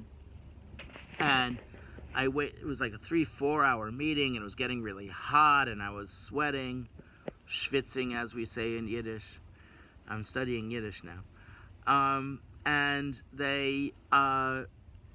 And I do intend to go to my rabbinical school one day and become a rabbi. I really do. I want to go there. I love all their teachings, and they teach about love, they teach about the Kabbalah, they teach about meditation, music, they teach about community, and it's not about doctrine, it's about the mystical side of Judaism, the loving side of Judaism. As Rabbi Zalman Schachter Shalomi said, we want to take the oi out of Judaism and put the joy back in. And Rabbi Stan Levy, who came to me with the idea of starting it, and there's also Rabbi Mordechai Finley and Rabbi Steve Robbins, who helped him start it, and many incredible women rabbis too, but they're the official male founders. Don't hold it against, you can't, don't look, it's not all about what's between your legs. Oh, getting to the trans issue. I mean, I deeply believe that we all have the right to be whoever we are. And I believe that, if somebody wants transition surgery, the government should help them do that. There is an issue about children feeling this way, but I certainly feel that once you're an adolescent, you have the rights, or once you start to just begin at adolescence even, you should have the rights to do to your own body as you wish. So, however, do I think that, I did read that article by J.K. Rowling, and she does think that, she thinks a lot of this is pressure on women to wanting, not feeling comfortable being gay, and so they feel pressured into becoming men and things like that. It could be, but still, our bodies, our rights, and that's it. Now, do I believe that women on sport, that one gender should be allowed on the other gender's sports teams? Well, if it's no offense, but generally women's times are 10 to 15% below men's times in record breaking, I read. So if it's a woman who has transitioned to be a man and she wants to compete and win against men, that's been done. There's a woman who's like the world speed walking record, and she's winning in that. That should be fine. But yes, I believe we should have the right to choose our own pronoun. However, anyway, we'll get into that. But, do I believe that if somebody, does that mean that you can force somebody to see, a person that has a different sex? No, you can't force somebody to believe anything. That's just how things are. But Do I think that people should have enough respect to refer to people as they want to be referred to and seen how they want to be seen? Yes, but as I said, you can't. In the end, you can't force somebody to be seen how they want to be seen, but you certainly can respect their request to be referred to and called and treated by the law how they want to be treated by the law. But as far as former men who have transitioned into becoming women and now want to compete on biologically women's teams, I mean, that's not fair to the biological women who fought, 100 years to be treated equally to men. And granted, these are not men. These are women. These are former men who have transitioned and become women. But as J.K. Rowling said, in England, all you have to do to be considered a male by choice is not even have any surgery or hormone treatment. And I don't like this idea of hormone treatment. I mean, have you seen the, what's it called? The movie about the Turing. I mean, he was, by the way, the original part of my platform, as I said, making gay sex legal. This Supreme Court ruling on abortion, the next thing they're going to do is make abortion murder, and the next thing they're going to do is say that gay marriage is not marriage, and the next thing they're going to do is say that gay sex is not, or all sodomy is not legal. Just like Scalia said in his dissent on Lawrence v. Texas, I believe it was, that gay sex should not be allowed. Or, I mean, he also said bestiality and incest. Look, if it's incest between,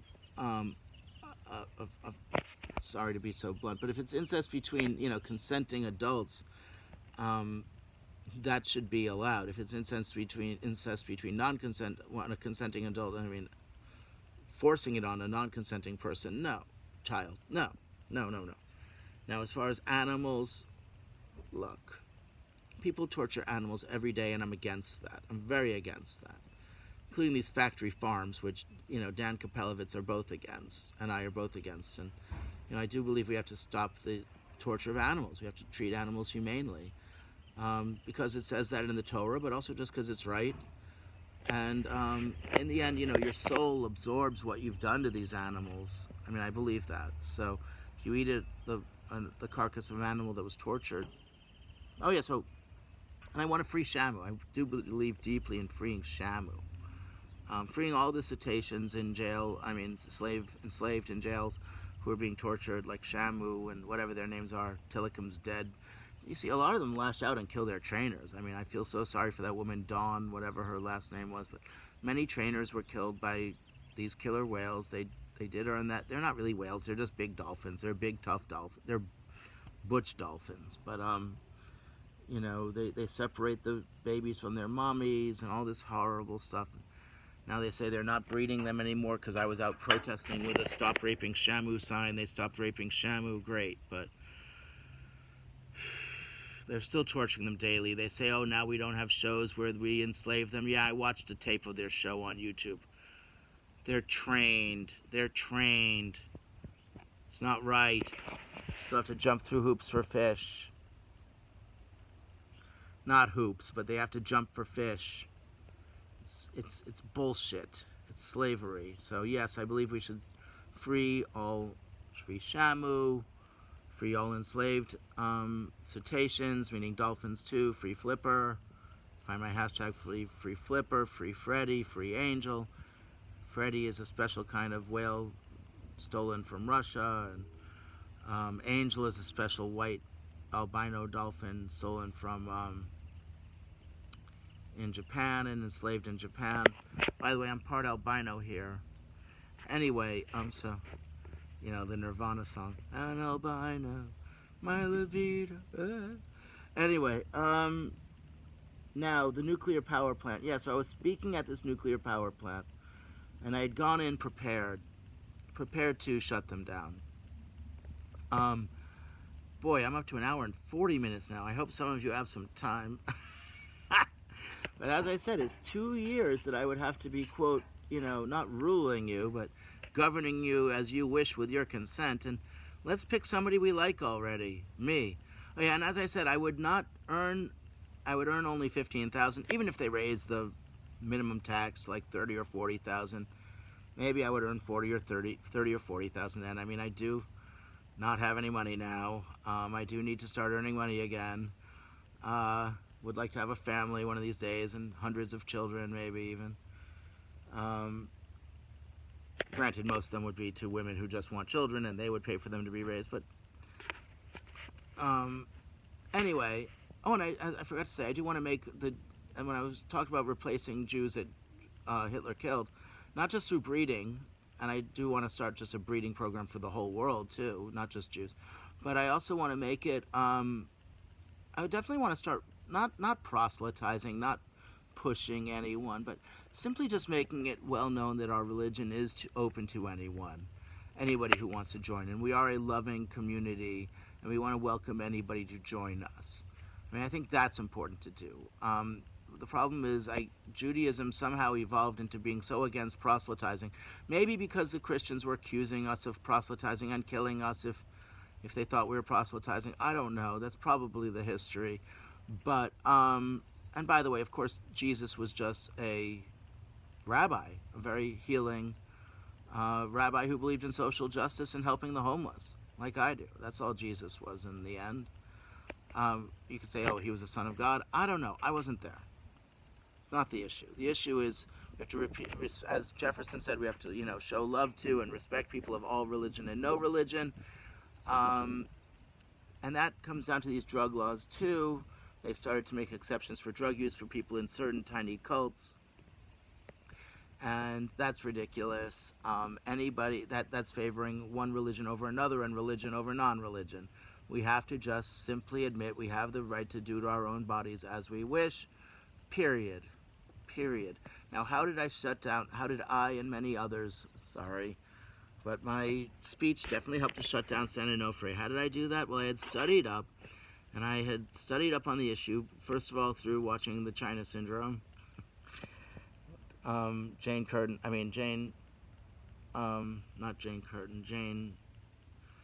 her name, Barbarella. She was great in that.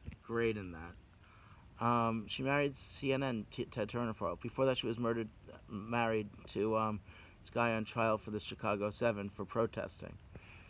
And that was a police riot, by the way. A lot of these are police riots. So I studied up, and there was this, first of all, as I discussed in one short video, there was this, with these wonderful women who had just gotten into these great colleges like Princeton and stuff. There was this video, Saturday Night Live video called the Pepsi Syndrome, about how you spill a Pepsi in a nuclear power plant and it causes a meltdown. And then Jimmy Carter decides to sweep it up because he had done that in real life. Rock star, but dangerous. Anyway, I had done some quick research, and it was very fast because I was about to jump in my car and I was going to be late if I didn't drive an hour away, and I didn't want to be late, although I had to sit there 3 hours listening to these people rambling on in a hot room about how safe nuclear power was. So I knew that just from watching the Pepsi Syndrome, and thanks, Saturday Night Live, you helped to save us from being killed. And that's Al Franken, that's Gilda Radner. By the way, I did feel that Al Franken was wrongfully forced out of the Senate, that he was just making a few slightly sexist jokes, but everybody did back in the day, and he wasn't necessarily meaning anything against women. It wasn't just a sexist joke. He was hamming it up, pretending to not even literally squeeze, pretending to air squeeze the boobs of a woman who was asleep. Okay, a little bit piggish, but remove him from the Senate versus Trump, who has actually been accused of actual rape, and as have many of these people in Congress on the Republican side. Give me a break. But no, was I angry at him for not standing up for our rights to do our own bodies as we wish? Yes. Just like I was angry at all the Democrats for doing that, I still am. If we had them standing up for our rights to do to our own bodies as we wish all along, if they believe we have the right to democracy and the right to do our own bodies as we wish, and the right to equal vote and banning money from politics, we would have never had any of these people in power in the first place. Hillary would not have conceded. Trump wouldn't have been in office. Biden would have not certified. Come on. Have some guts. Ovaries, whatever you want to call them. No offense to women without ovaries, please. Balls, if you will. Guts is good enough. Oh, speaking of which, take one of those special pills that helps your gut too. Anyway, so what did I do? I studied up, and I saw that, you know, in that episode, The Pepsi Syndrome, they were saying, oh, it's nothing to worry about. I think his name was Richard Benjamin, was the host and playing the role of some nuclear power spokesperson. It's nothing to worry about. It's the same as getting a chest x-ray.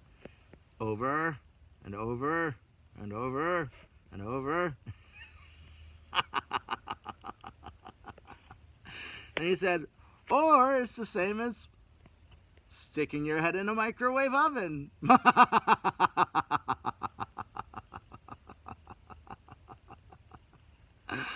Oh, you gotta love that. Which is where I think they copied it from South Park, you know. I'm sure they knew that. Randy sticking his head in a microwave oven so he could get cancer and become a medical marijuana patient. Speaking of which, what a joke. I mean, look, you know, when I say our bodies, our rights... Oh, wait, let me get back to that, then I'll get to what a joke medical marijuana is. Boy, we're up to an hour and 46 minutes here. Hot damn.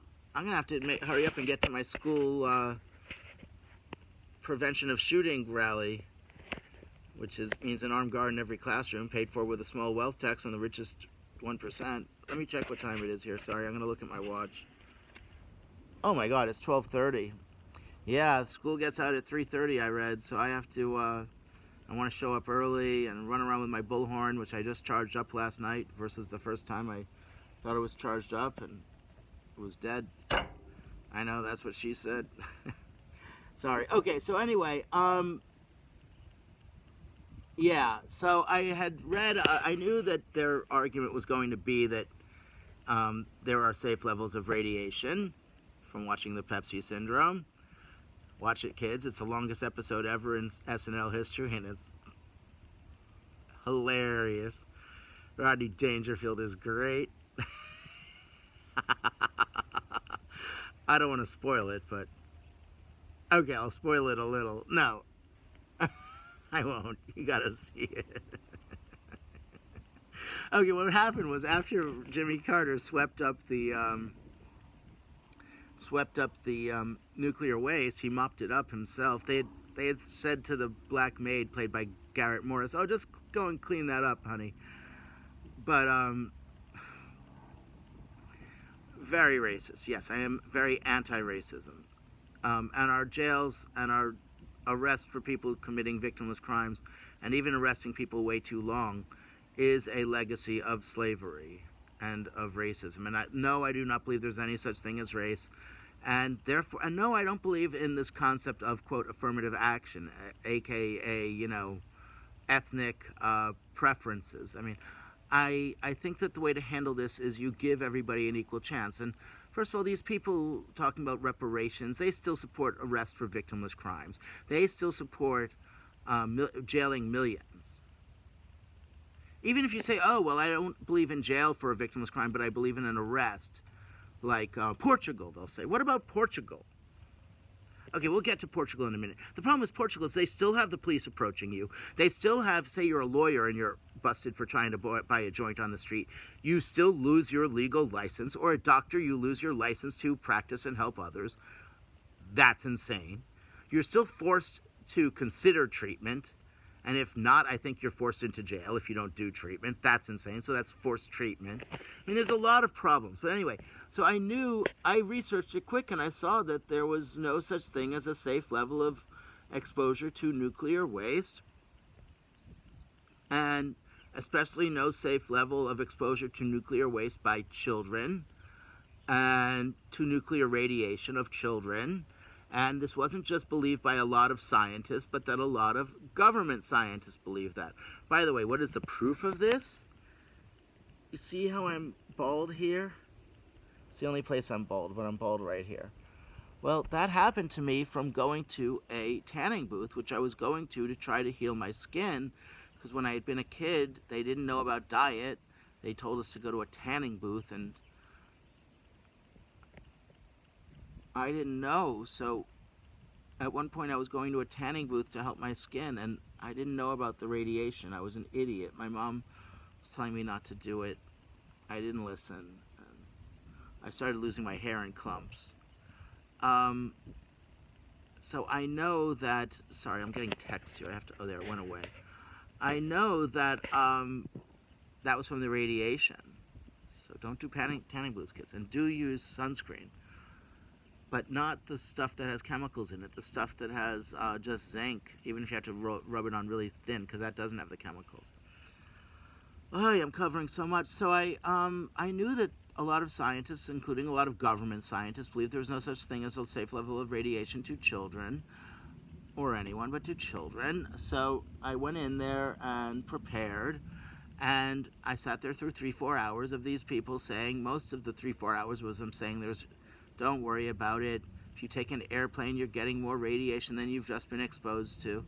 Yeah, well, if you use a cell phone, they said, I think. Well, then you use a headset to speak on the cell phone, and you don't fly in airplanes. Take a train.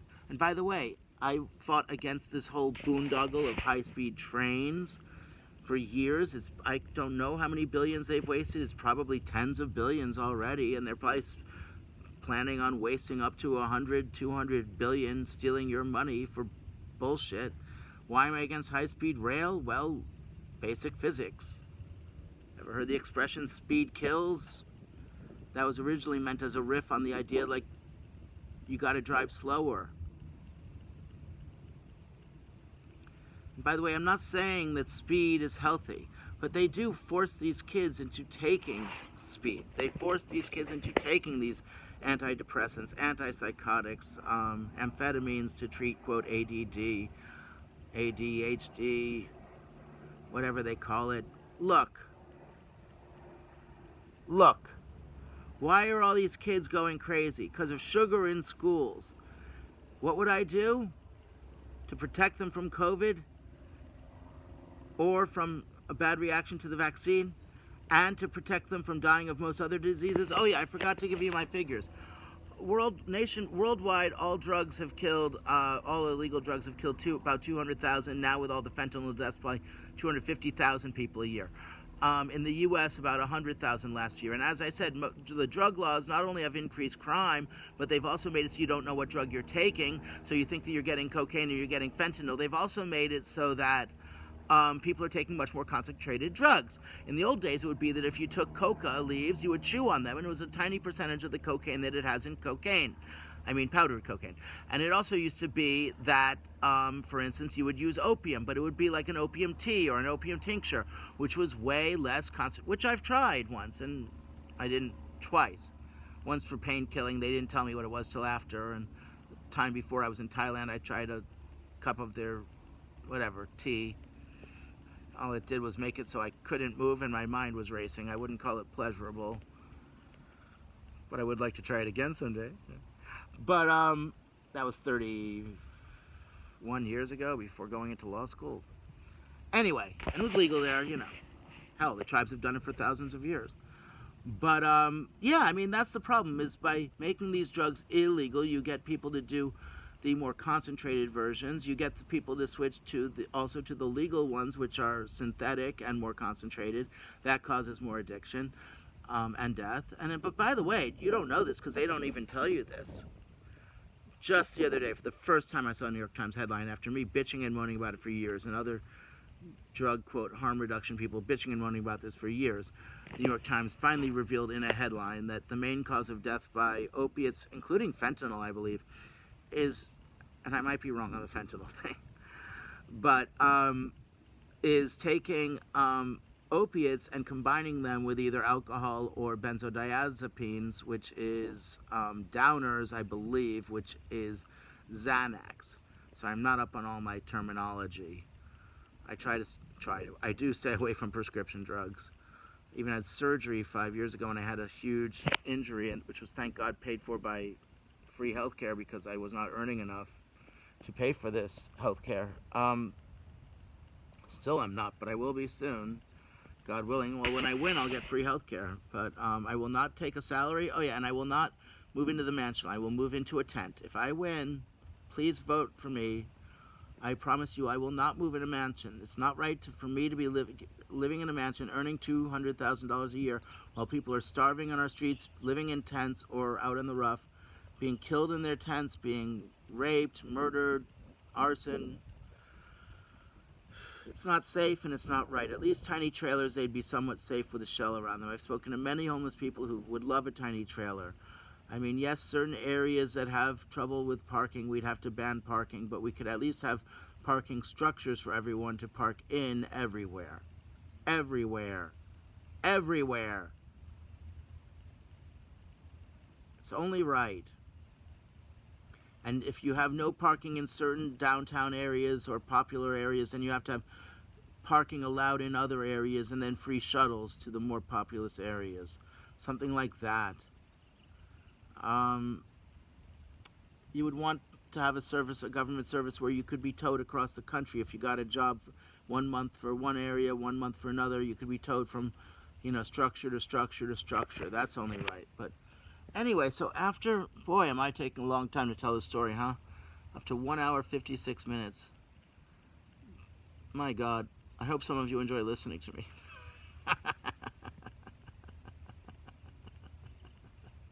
Now you see why in that 46-minute interview I did with that guy, Kevin Menn, who I love, with his Ask the Politician podcast, I had to speak so quickly because I was trying to squeeze so much in.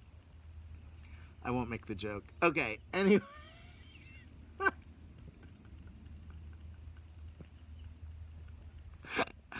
Anyway, yes, so nuclear power. I after waiting 3 or 4 hours, I got up and I said, "Hi, I'm Fred Schultz. I've been running for president for 20 years. I'm a lawyer." The guy tried to yank the microphone away from me because I said I'd been running for president for 20 years. You don't get to tell somebody they can't speak because they've run for president for 20 years and lost. Whereas if I had won, because I had money behind me, because I was supporting money interests, or didn't believe in one person, one vote, then you let them speak? No. That's bullshit. Anyway, they tried to yank the mic away from me. I wouldn't let him. How dare you? I'll get to a horrible story about a Newsom supporter the other day when I was running around at a pro-choice rally saying that Newsom doesn't believe in our bodies, our rights, or he'd be locking people up. I was running around saying that, yes, with a mic, with a bullhorn, but it was in the area where even if somebody was speaking, you couldn't hear them. I checked it first to make sure I was not running around where you could hear the speakers, but there were still people. I figured, hey, they're here to hear someone. They're just milling around. Speak. Speak, baby. Let them know that you're going to free the slaves. We're going to let them know that Gavin Newsom is the biggest slaver. If you don't know that word, like some people, it's an ancient word, but it means slave owner in the country, because California has the biggest slave population in the country. And we need to elect, by the way, governors in every state who will free the slaves, and who will arrest senators from other states, from less populous states, for stealing their votes, and who will arrest the electors. Arrest the electors. Arrest the senators. Not just abolish the Senate, abolish the electoral college. College, nothing college about collegiate. Arrest the electoral vote stealers. Call them that. Arrest the vote stealers. Arrest the ballot stuffers. Call them that. Let's start doing that already. That's how you get an equal vote. You stand up for your citizens' rights to an equal vote. You don't let that shit slide.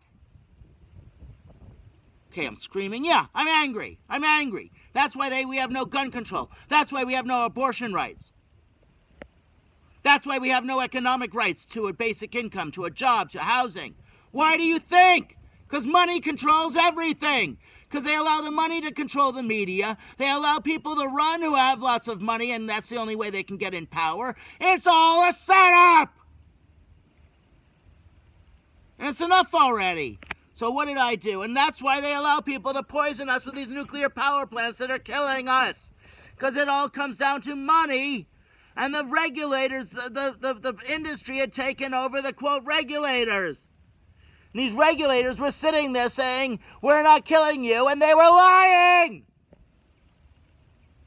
They were killing us, and there's still, any plant that's leaking is, these plants that, every one of these plants creates nuclear waste that they have not figured out a safe way to dispose of, and still could be found 1,000 years later, for God's sake. Now, I'll just get to that issue quick. They did, boy, I'm holding off your punchline, we're up to 2 hours now.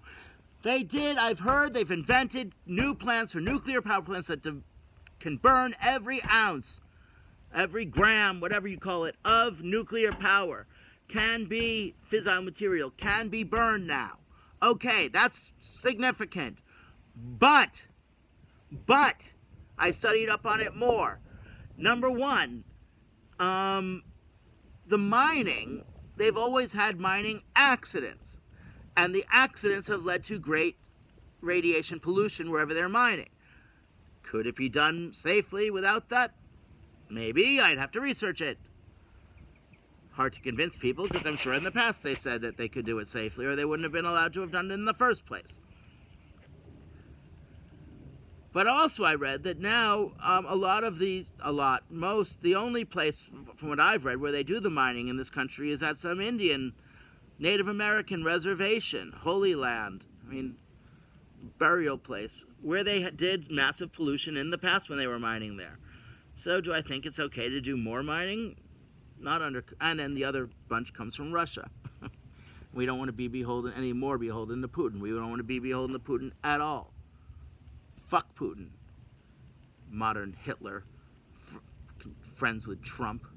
Doesn't believe in democracy. Doesn't believe in our bodies, our rights. Well, none of these politicians do, but he's the worst. Out slaughtering, murdering, raping.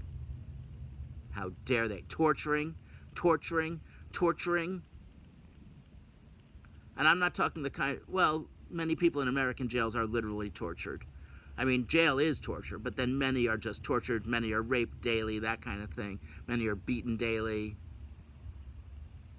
and then forced to beat people or rape people to be in a gang if they don't.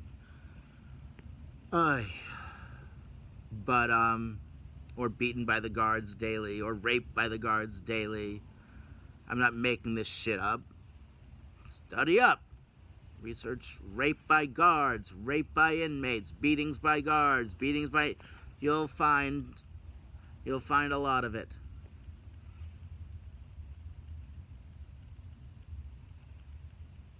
It's horrible. Okay, I better go soon and write a news release quick, but let me finish up. So I gotta finish up quick. We're up to 2 hours. Boy, quick, huh? I have covered most issues. I said free college, forgiving student loans. Oh, the environment we haven't finished yet. But as far as how I helped to close Santa Nose Fray, which I'm very proud of. It wasn't just me, but I do feel that my question probably was the straw that broke the camel's back. And what I said was, look, all government scientists, many scientists, including many government scientists, believe there's no such thing as a safe level of exposure to children of radiation. So, I would like each of you, left to right, these were the owners and operators of the plant and the regulators who were in their pockets and went back and forth from industry to regulation, just got paid more money every time they went back into the private sector. It's called the rotating door or something, quite common among Republicans and Democrats, partially because they allow money into politics and campaign donations, and even having to pay to file to run. It's $4,000, $4,500 just to run, and another $10,000 for a statement that I didn't have. You kidding me?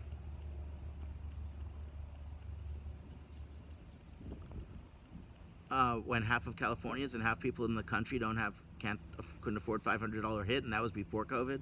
Are you kidding me? That's not equal access to run. That means we don't have equal access to democracy.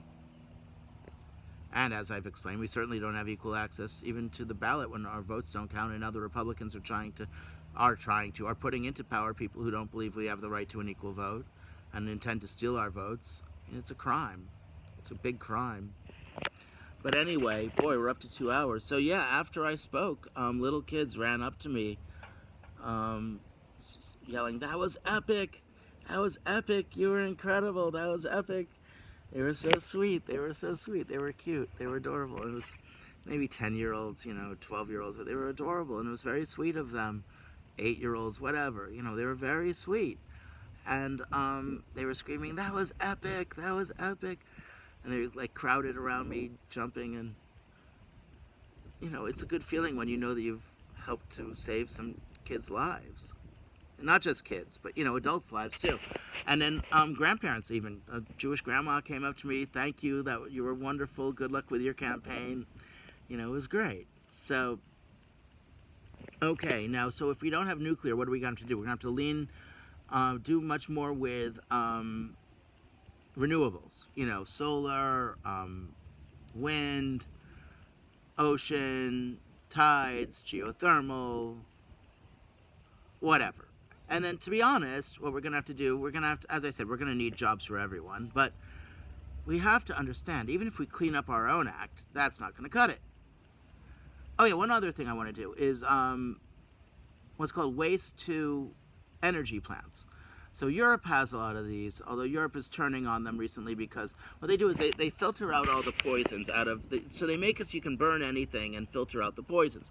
So you can literally like burn up whole, waste dumps and stuff like that, not nuclear, but you can burn up a whole, waste sites. And certainly you can have people collecting all the plastic and then burning it. What's amazing then is it filters out all the poisons, but the problem is you still are stuck with some of the poisons. Here, remember, go to fredforcalifornia.com. You are stuck with some of the poisons, not stuck with some of the poisons, you're not, but you are stuck with some of the CO, I think it's O2, I think it's carbon dioxide pollution. Now, they say it's still not that bad. It's certainly less than all the barbecuing that goes on. And then the other issue is, however, it's not that it's just like that all American stuff goes into American waste dumps. Most of it is sold now overseas and makes its way to very poor countries where it's burned for fuel and for heating and to make tofu in Indonesia. Research it. They burn plastic bags to make tofu in Indonesia, and then the dioxin goes into the air, and then the chickens they eat breathe it in, and then the eggs they eat concentrated, so they're eating concentrated dioxin, and it's killing them. Also, of course, even when you're burning plastic bags, the CO2 levels are way higher than are released by these plants. So you can't compare it to zero. You got to compare it to what would it be if poor people were just burning it. We're literally exporting our problems. We can't do that. You can't have it be, even the gun issue with gun sales. If you're going to hold gun manufacturers, yeah, they should not be allowed to advertise in a way that, makes a guy feel macho for buying a gun. But I mean, if it's just, oh, they sold a gun, he used it, no, because then all you're going to have is foreign gun manufacturers. I mean, that doesn't do any good. We do need jobs in this country, and people do want and should deserve to have guns. Now, do we need gun control, meaning, basic age, whether it's 21 or 25, banning assault weapons, basic, training to use it. You have to have target practice. You'd have to have psychological exam even, although I don't want that to be abused. Say that somebody doesn't support somebody else for religious or, political purposes. You don't want them banned from that. You don't want it to be like somebody once was involved in a tiny, I don't support this, but like I once had a client whose wife was pregnant and accused him of cheating on her, and he slapped her. And this is horrible. I don't condone it. It, should be some kind of a crime. But she lied to the police and told them that he had beaten her up, but the police he hadn't. But what happened was she did beat him up after he slapped her. She picked up a lamp, and I don't condone violence, but beat the crap out of him, and it sounded like he deserved it, but I do not condone violence.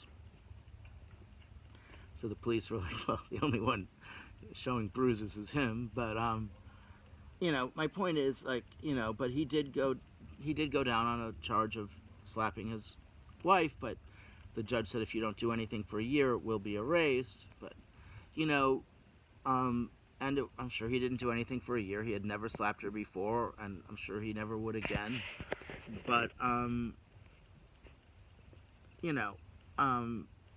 they could take something like a slap, which I don't condone,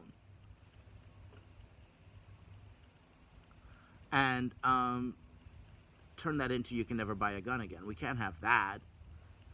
I mean, we can't. By the way, I was going to tell you the story how I went to this pro-choice rally. I was yelling about how Newsom is the biggest slaver there is.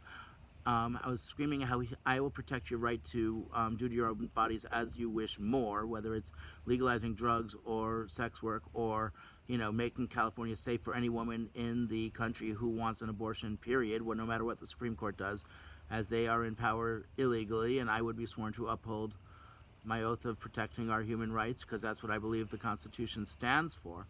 Anyway, so one of these Newsom supporters ran up to me and poured what I thought was a bottle of water on me. He was pouring a bottle of his piss on me. That is evil, and that is disgusting. That is very evil, and that is very disgusting. Now, I had pepper spray on me. I could have used it, but I didn't realize he was pouring piss on me. He poured it on me till the bullhorn stopped working, and then he was so proud that he had stopped my bullhorn from working. My apologies to the little girl who used my bullhorn later as we were marching, but I did wipe it off. No, but afterwards, I was so upset about 10 minutes later when I realized that this man had poured his piss all over me that he is a psychopath. I mean, these people, you have these, what do you call them? Kind of like radical liberals. Liberal meaning radical people on the middle. I'm all about our bodies, our rights. I'm so our bodies, our rights that he wants to pour his piss on me. Because I'm against slavery and he's pro-slavery for victimless crimes. He pours his piss on me. Because I consider sex work a human right and he considers it oppression of women. Well, I'll tell you this. Talk to the sex workers. They don't consider it oppression of women. But you know what is oppression of women and trans people? Not having a basic income. Then you're forcing them into sex work, doing lockdown so people are so poor that they have to do sex work. And we're even doing it over the computer so that then he could spy on them and whack off over it. Oh, speaking of which, the spying, I forgot. Boy, 2 hours and 12 minutes into it, and I'm thinking about how I'm against spying. Yeah, I am the only candidate who believes that we have the human rights to do our own bodies as we wish, period. Meaning I am against and I'm against all this spying. We have the Fourth Amendment. Fourth Amendment. So when you combine crime, Fourth Amendment saying that, the government can't spy on you, can't read your letters, can't any of that stuff. Well, what do you think they do every day? And you can say, oh, NSA, NSA, NSA. They're talking NSA, NSA, NSA. Sorry, mouth puppet. NSA, NSA, NSA. And on the right, what were they really doing? They're spying on you using the Hemisphere Project, which Edward Snowden exposed. Sorry, Ed Snowden exposed. The Hemisphere Project. Hemisphere Project. By the way, I want to allow him back into our country. I even want to allow Julian Assange back in. I mean, did he publish some things that were hacked from hackers? Probably. Do people do that every day? Probably. Does that mean you lock him up? No. I mean, first of all, he exposed murders by the U.S. government in Iraq. That alone, he should be given some kind of a prize. And by the way, his charges of rape, he was never accused of what would be called rape in any other country. It was not rape. He had consensual sex with 2 women and did the scumbag move of telling them he was using a condom and then took off the condom. Which I agree is a scumbag move, but I don't think should be a crime unless the woman gets an STD that isn't curable. Then there should be some kind of a crime. And AIDS doesn't count as curable, I'm sorry, not when the medicine makes you sick. Oh. Anyway, He wasn't accused of giving anyone AIDS. And that, by the way, women understand there is such a thing as, abortion by abortifacient, which means just drinking something or a pill. And certainly as a governor of California, I'd want to be sending out these pills free to every woman in the world who wants them. And we, need to make abortion available to every woman in the USA who wants one. And free, affordable, healthy, organic food and vitamins to everybody who wants it. That's the way to fight COVID. That's the way to fight COVID. Banning sugar in the schools, banning processed food in the schools. I mean, yes, we have to ban these, and in the free lunch program, the SNAP they call it, the N is for nutrition. Well, that means that you should be giving people nutrition, not poison. And these poisons, people are wondering why. Yes, they're addictive. Sugar, I forgot to tell you. So while all illegal drugs kill 200,000 people a year, you know how many sugar kills a year worldwide? Well, before COVID, it was 42 out of 56 million people a year, according to Dr. Mark Hyman. Now, with COVID, there's been, first of all, in California, there were 140-something thousand COVID deaths, not 90,000 as they say. In the USA, we had not 2 million COVID deaths. Not 2 million deaths a year, but a million and then plus a million COVID deaths spread over a year. But it must be, they say it's about 50% more. So that's 2 million deaths a year plus 750,000. So 2,750,000 deaths a year out of 3,750,000 deaths a year in the U.S. are caused by sugar, including the 1.5 million a year caused. No, I'm sorry, not a year. It was 1 million total killed by COVID. So 1.5 million total killed by COVID. So, right, so 2 million, so 2.75 million out of 3.75 million deaths a year are caused by sugar. And that's a fact.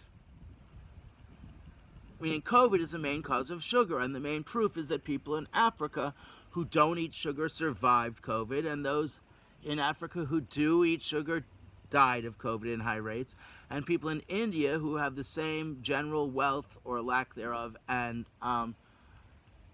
age distribution as those in Africa, although maybe slightly older. I haven't looked into that, but very young populations, both India and Africa.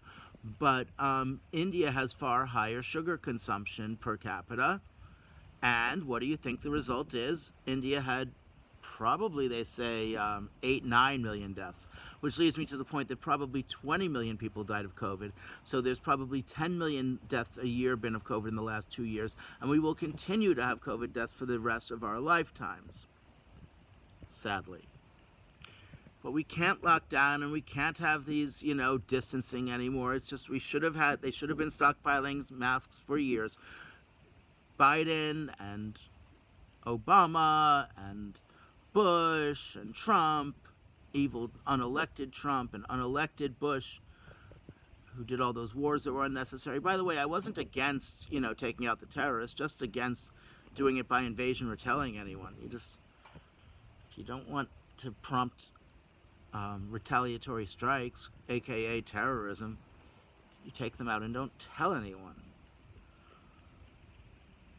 It's basic, military theory 101, I'm sure. Haven't read The Art of War, but I should. I will. Anyway, so yeah, I think that we should be shifting to banning most plastic and burning most plastic that is out there and converting it into energy. And that alone. And then I was going to say, even if we do this in our country, we have people in other countries burning our trash. So you can't, and even if we stopped creating trash in our country, you'd have all other countries creating trash. And what's the only way around that? Well, you can encourage them to do these waste-to-energy plants, but they're very expensive. And if the rich people in their countries continue to rule everything, and if the rich people in their countries don't give a flying fuck about the poor people burning the garbage near themselves and dying, then what are we going to have to do? Well, and then also 1 billion people in India and probably other parts of the world, their only source of heating or energy is burning dried cow dung. Shit. Or they probably burn dried human shit, for God's sake. because it's free. So what's the only thing cheaper than free? Well, there's nothing cheaper than free, but we have to make it free. That's also my argument on drugs. At some point, if legalizing all drugs doesn't work, which I've fought to do for 36 years, both because we have human rights and because I knew it would lead to mass incarceration and because I knew it would lead to mass people dying of overdosing by taking more concentrated illegal drugs and legal drugs, and because I knew it wouldn't even get people to quit doing drugs because it's part of human nature to want to get intoxicated, and because I knew that alcohol was the main poison of worse than all other drugs by trying it and realizing it was stronger than weed. I mean, I've been fighting legalized drugs for 36 years, and I believe we must, and I believe we have human rights to do that. Oh, and I was talking about the issue of dispensaries. My God, no, the government does not have a right to determine that certain people have a right to a monopoly to sell drugs, plants, whatever you want to call it. No, they don't have the right to do that. I mean, yes, if they want to pay for it, but then it should be sold by an approved pharmacy and pass certain tests of purity. But all they should really do is go back to the original rules that our country had around 1900, which is proof in packaging rules, which is, you say that you're selling somebody something, you have to list the ingredients, and then you have to put those ingredients in something. By the way, they don't even have that if you go to a restaurant or a fast food joint. That's horrible. That's how they poison us. That's how they kill us. But all sugar is the most addictive, and processed foods with the chemicals they put in. Sugar is the most addictive and deadly drug in the world. That's what Dr. Mark Hyman calls it, and he's right. And they bribe these they tell these schools that they can't have any money unless the kids keep going to their schools, and they ban the kids from going to the schools, and then the kids drop out because they get depressed because they're eating the sugar. They're eating the sugar, and then they put them on these antidepressants that don't work and make them more depressed, but also crazier. Then they go and shoot up the schools and kill the kids, and more kids don't want to go to the schools. Then the school districts get less money, so how do they decide to give more money into the schools? By selling more sugar in the schools, starting over that whole vicious process all over again. It all comes down to sugar. They're driving the kids crazy with the sugar, and they're killing us with the sugar and the processed food and the chemicals. It's not that diet soda is any safer. It still screws up your metabolism. Read Dr. Robert Lustig's book, Metabolical, or Dr. Mark Hyman's Food, What the Heck Should I Eat? Or both. Oh, and then there's another book I started reading called something like Crazy Making or something like that, about how they drug kids with the sugar, making them crazy. And then they pay off these administrators, they pay off the school districts for putting in the vending machines that sell the sodas. And even if you're selling, just, seltzer water, it's usually in a can lined with plastic, and then the plastic seeps into your body, whether it's BPA or not, and then that gives you cancer. Luckily, we're shifting over to electric now, and that means that they'll be able to ship glass again without using as much energy. Yeah, I've thought this all through. Anyway, I've thought this all through. Now, let me see if I've forgotten anything here on the list. No, that pretty much covers it. Just remember, people, if you're ever on a jury, you have the right... Oh, the number of people that sugar kills. It used to be 42 out of 56 million a year. Now it's 52 out of 66 million a year. Meaning most deaths are caused by sugar and processed food, which is filled with sugar. Because processed food wouldn't taste good if it didn't have sugar in it. And no, it's not safe if it's like processed enough to, as Dr. Lustig explains, that still takes the fiber out of it. It still denatures it. It still takes things that would be healthy and makes them mostly have zero nutrients. You need to go to a farmer's market. You need to be eating that way. And if people can't afford to, we need to help them do that. And if that's just called human rights to sustenance. It's in the Universal Declaration of Human Rights. It's the heart of every religion, and I'm sure it's the heart of what every atheist believes too, is helping others. And that's the only reason I believe God put us on this earth or lets us live every minute. And I do believe it's the reason why God saved me from near death many times. And I do thank the amazing nurses and doctors and all through Kaiser Permanente, who helped me so much all through the state of California because I couldn't afford to pay for health care, and I still can't. But when I win this election, I'm not going to earn more than $15,000 a year. Even if we boost up the minimum that taxpayers earn to 40 or 50, I can get by on 15,000 shopping at a farmer's market. And I'll have, a free place to live, although I'll make it a tent, and we'll have the homeless move into the mansion, and we'll help them get jobs and free job training and things like that, free college or free, trade school, and free healthy food for everyone. And really, the way to protect people in this country and world is we should really be, being given that we have the richest people in the world in our state, we should be helping the whole world eat healthy. The whole world. And that would protect most people from COVID, from death or injury by COVID or the vax. Now, as I said, the proof is in Africa, where they almost all have the antibodies. Almost none of them got vaxxed, mostly because we were assholes, but even then they got scared. And most of them have the antibodies, and only, I think, 1 in 2,000 died in Africa, or 1 in 2,000 who had the antibodies. I can't remember which it is. It's irrelevant because about 80% of the people in the country, in the continent, have the antibodies. Anyway, yes, I would earn $15,000. I would have, a car, a driver, an armed guard. I mean, that's the thing. Gavin Newsom has an armed guard, but he wants to, but they ban us from carrying a gun in this state, or they make it so you need approval. Look, most other states have a 5% carry license average. Our state has a 1/5 of 1%, meaning that they turn down 14 out of 15 people who apply for a gun license. That's not right. I mean, they should have these background checks and everything and training, but not just ban everyone.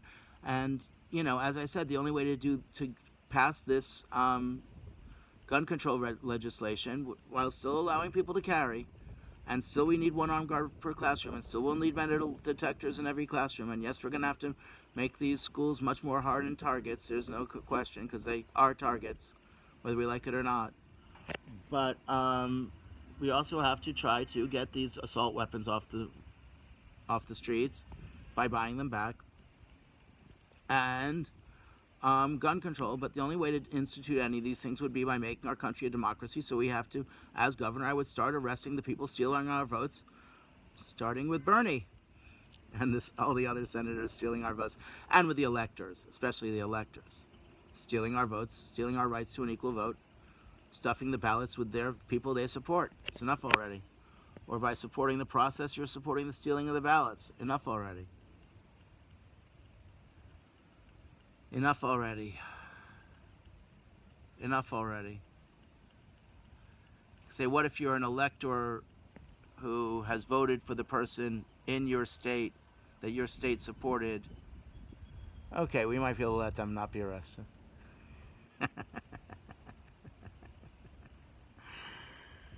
Everyone else, and watch out. And please, as I said, vote for Dan Kopelovitz for AG, because he will sue in the Supreme Court for our rights to an equal vote. And then if Biden packs the courts, which he must, to get us our human rights honored by judges, then we will have, and we should, as I said, we must remove these judges who don't believe we have human rights to an equal vote, who don't believe we have the rights to no money in politics, who don't believe we have the rights to do to our own bodies as we wish, who don't believe we have the rights not to be enslaved, raped, tortured, in jail. If we haven't hurt anyone, who believe we have the rights to a fair trial, meaning to jury nullification. Which leads me to my final point. If you're ever on a jury, please remember you always have the right to vote not guilty, whether that is because you believe the law in question is illegal, or because you believe the law in question in its application is wrongfully applied. Would lead to injustice versus justice. Okay, free the people, justice for all. Vote for Fred for governor, please. Fred for California. I stand up for all of us.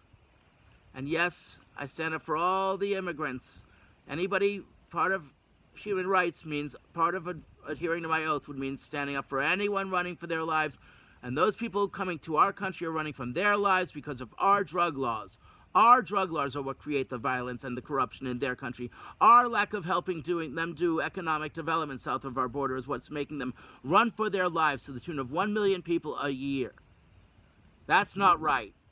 So until we legalize drugs, and as long as we have people running for their lives or seeking, I'm sorry, until we do economic development in those nations, yes, we'll start letting in millions under the asylum laws. Not everyone, but a lot. And in the meantime, we have to legalize drugs, make USA a democracy, get money out of politics, and evict Newsom. Fuck Newsom. Okay, love you all. Thanks. Evict Newsom. Woo! Fred for California. Hope you can vote for me over the next day or two. Remember, you can mail your ballot in anytime up to 5 p.m. at any post office on Tuesday, or go to a voting booth and drop it off. Or if they don't have you, then just vote on it conditionally, I think you can do. Or they probably even have a ballot for you there. And conditionally works as long as they confirm you haven't mailed another one in. Okay, love you all. Here we go. Gonna win this. In it to win it. Free the people. Free the slaves. Free the people. Love you all. And let's free the slaves being tortured in jail for victimless crimes. Enough already. Here, I'll show you what's on the flip side of that sign. It's free the 2 million. We gotta free the 2 million in U.S. jails for victimless crimes. Free the 2 million in jail for victimless crimes. And about, as Dan Kapelovitz said, about 5% of the people in our jails are innocent of anything. They were framed somehow. Framed. Like Amanda and Raffaele, who I fought to free from an Italian jail because I knew they were framed. Every day, American police or prosecutors frame people. It's not right. Or they just nab the wrong person because they're lazy or stupid. Or corrupt. And then they don't go after the bad guy who's doing the crimes. And they haven't tested most of these rape kits, too. Millions of rape kits untested. That's why you have millions of rapes a year. Enough already. Okay, free the 2 million. I'll sing it for you. It's a song I recorded on a few years ago with Michael Yost, and it's also I recorded it with my friend Rod Weber, who's an incredible journalist, brave journalist, who the government has been persecuting for his political views, and his wife they've been persecuting for their political views, and it's not right. The FBI finally has backed off, but they did nothing wrong. All they did was make a documentary, and they took Biden to task for spying on us and for supporting this Patriot Act which spied on us, and for being corrupt by letting his son sell paintings without knowing and hiding who pays for them. It's not right. It's not right. It's called money laundering. But anyway, is he way better than Trump? Hell yes. As good as me? No. Anyway, okay, I'll still sing the song. Probably as good as you? No. Okay, it goes, free the 2 million. There's 2.25 million people in jail, most for victimless crimes. Okay, free the 2 million. 2 million in jail who haven't hurt no one. Locked behind bars, they can't have no fun. Locked no... Free 2 million in jail who haven't hurt no one. Locked behind bars, they can't have no fun. Hurt no one. Rob no one. Rape. Murder. Death, death, death. Free the 2 million. Free the 2 million. Slaves in jail who haven't hurt no one. Beaten, raped, murdered, tortured. Enough, enough. Free the 2 million. Vote for Fred. Woo! Fred for California. Free the people. Free the slaves. Woo! And fuck Newsom. Fight the power. Woo! Okay, enough. Evict him. Evict Newsom. Fred for California. I'll move into a tent and earn nothing. Okay, love you all. Well, 15 grand so I can eat. Okay, love you all. See you soon. Bye.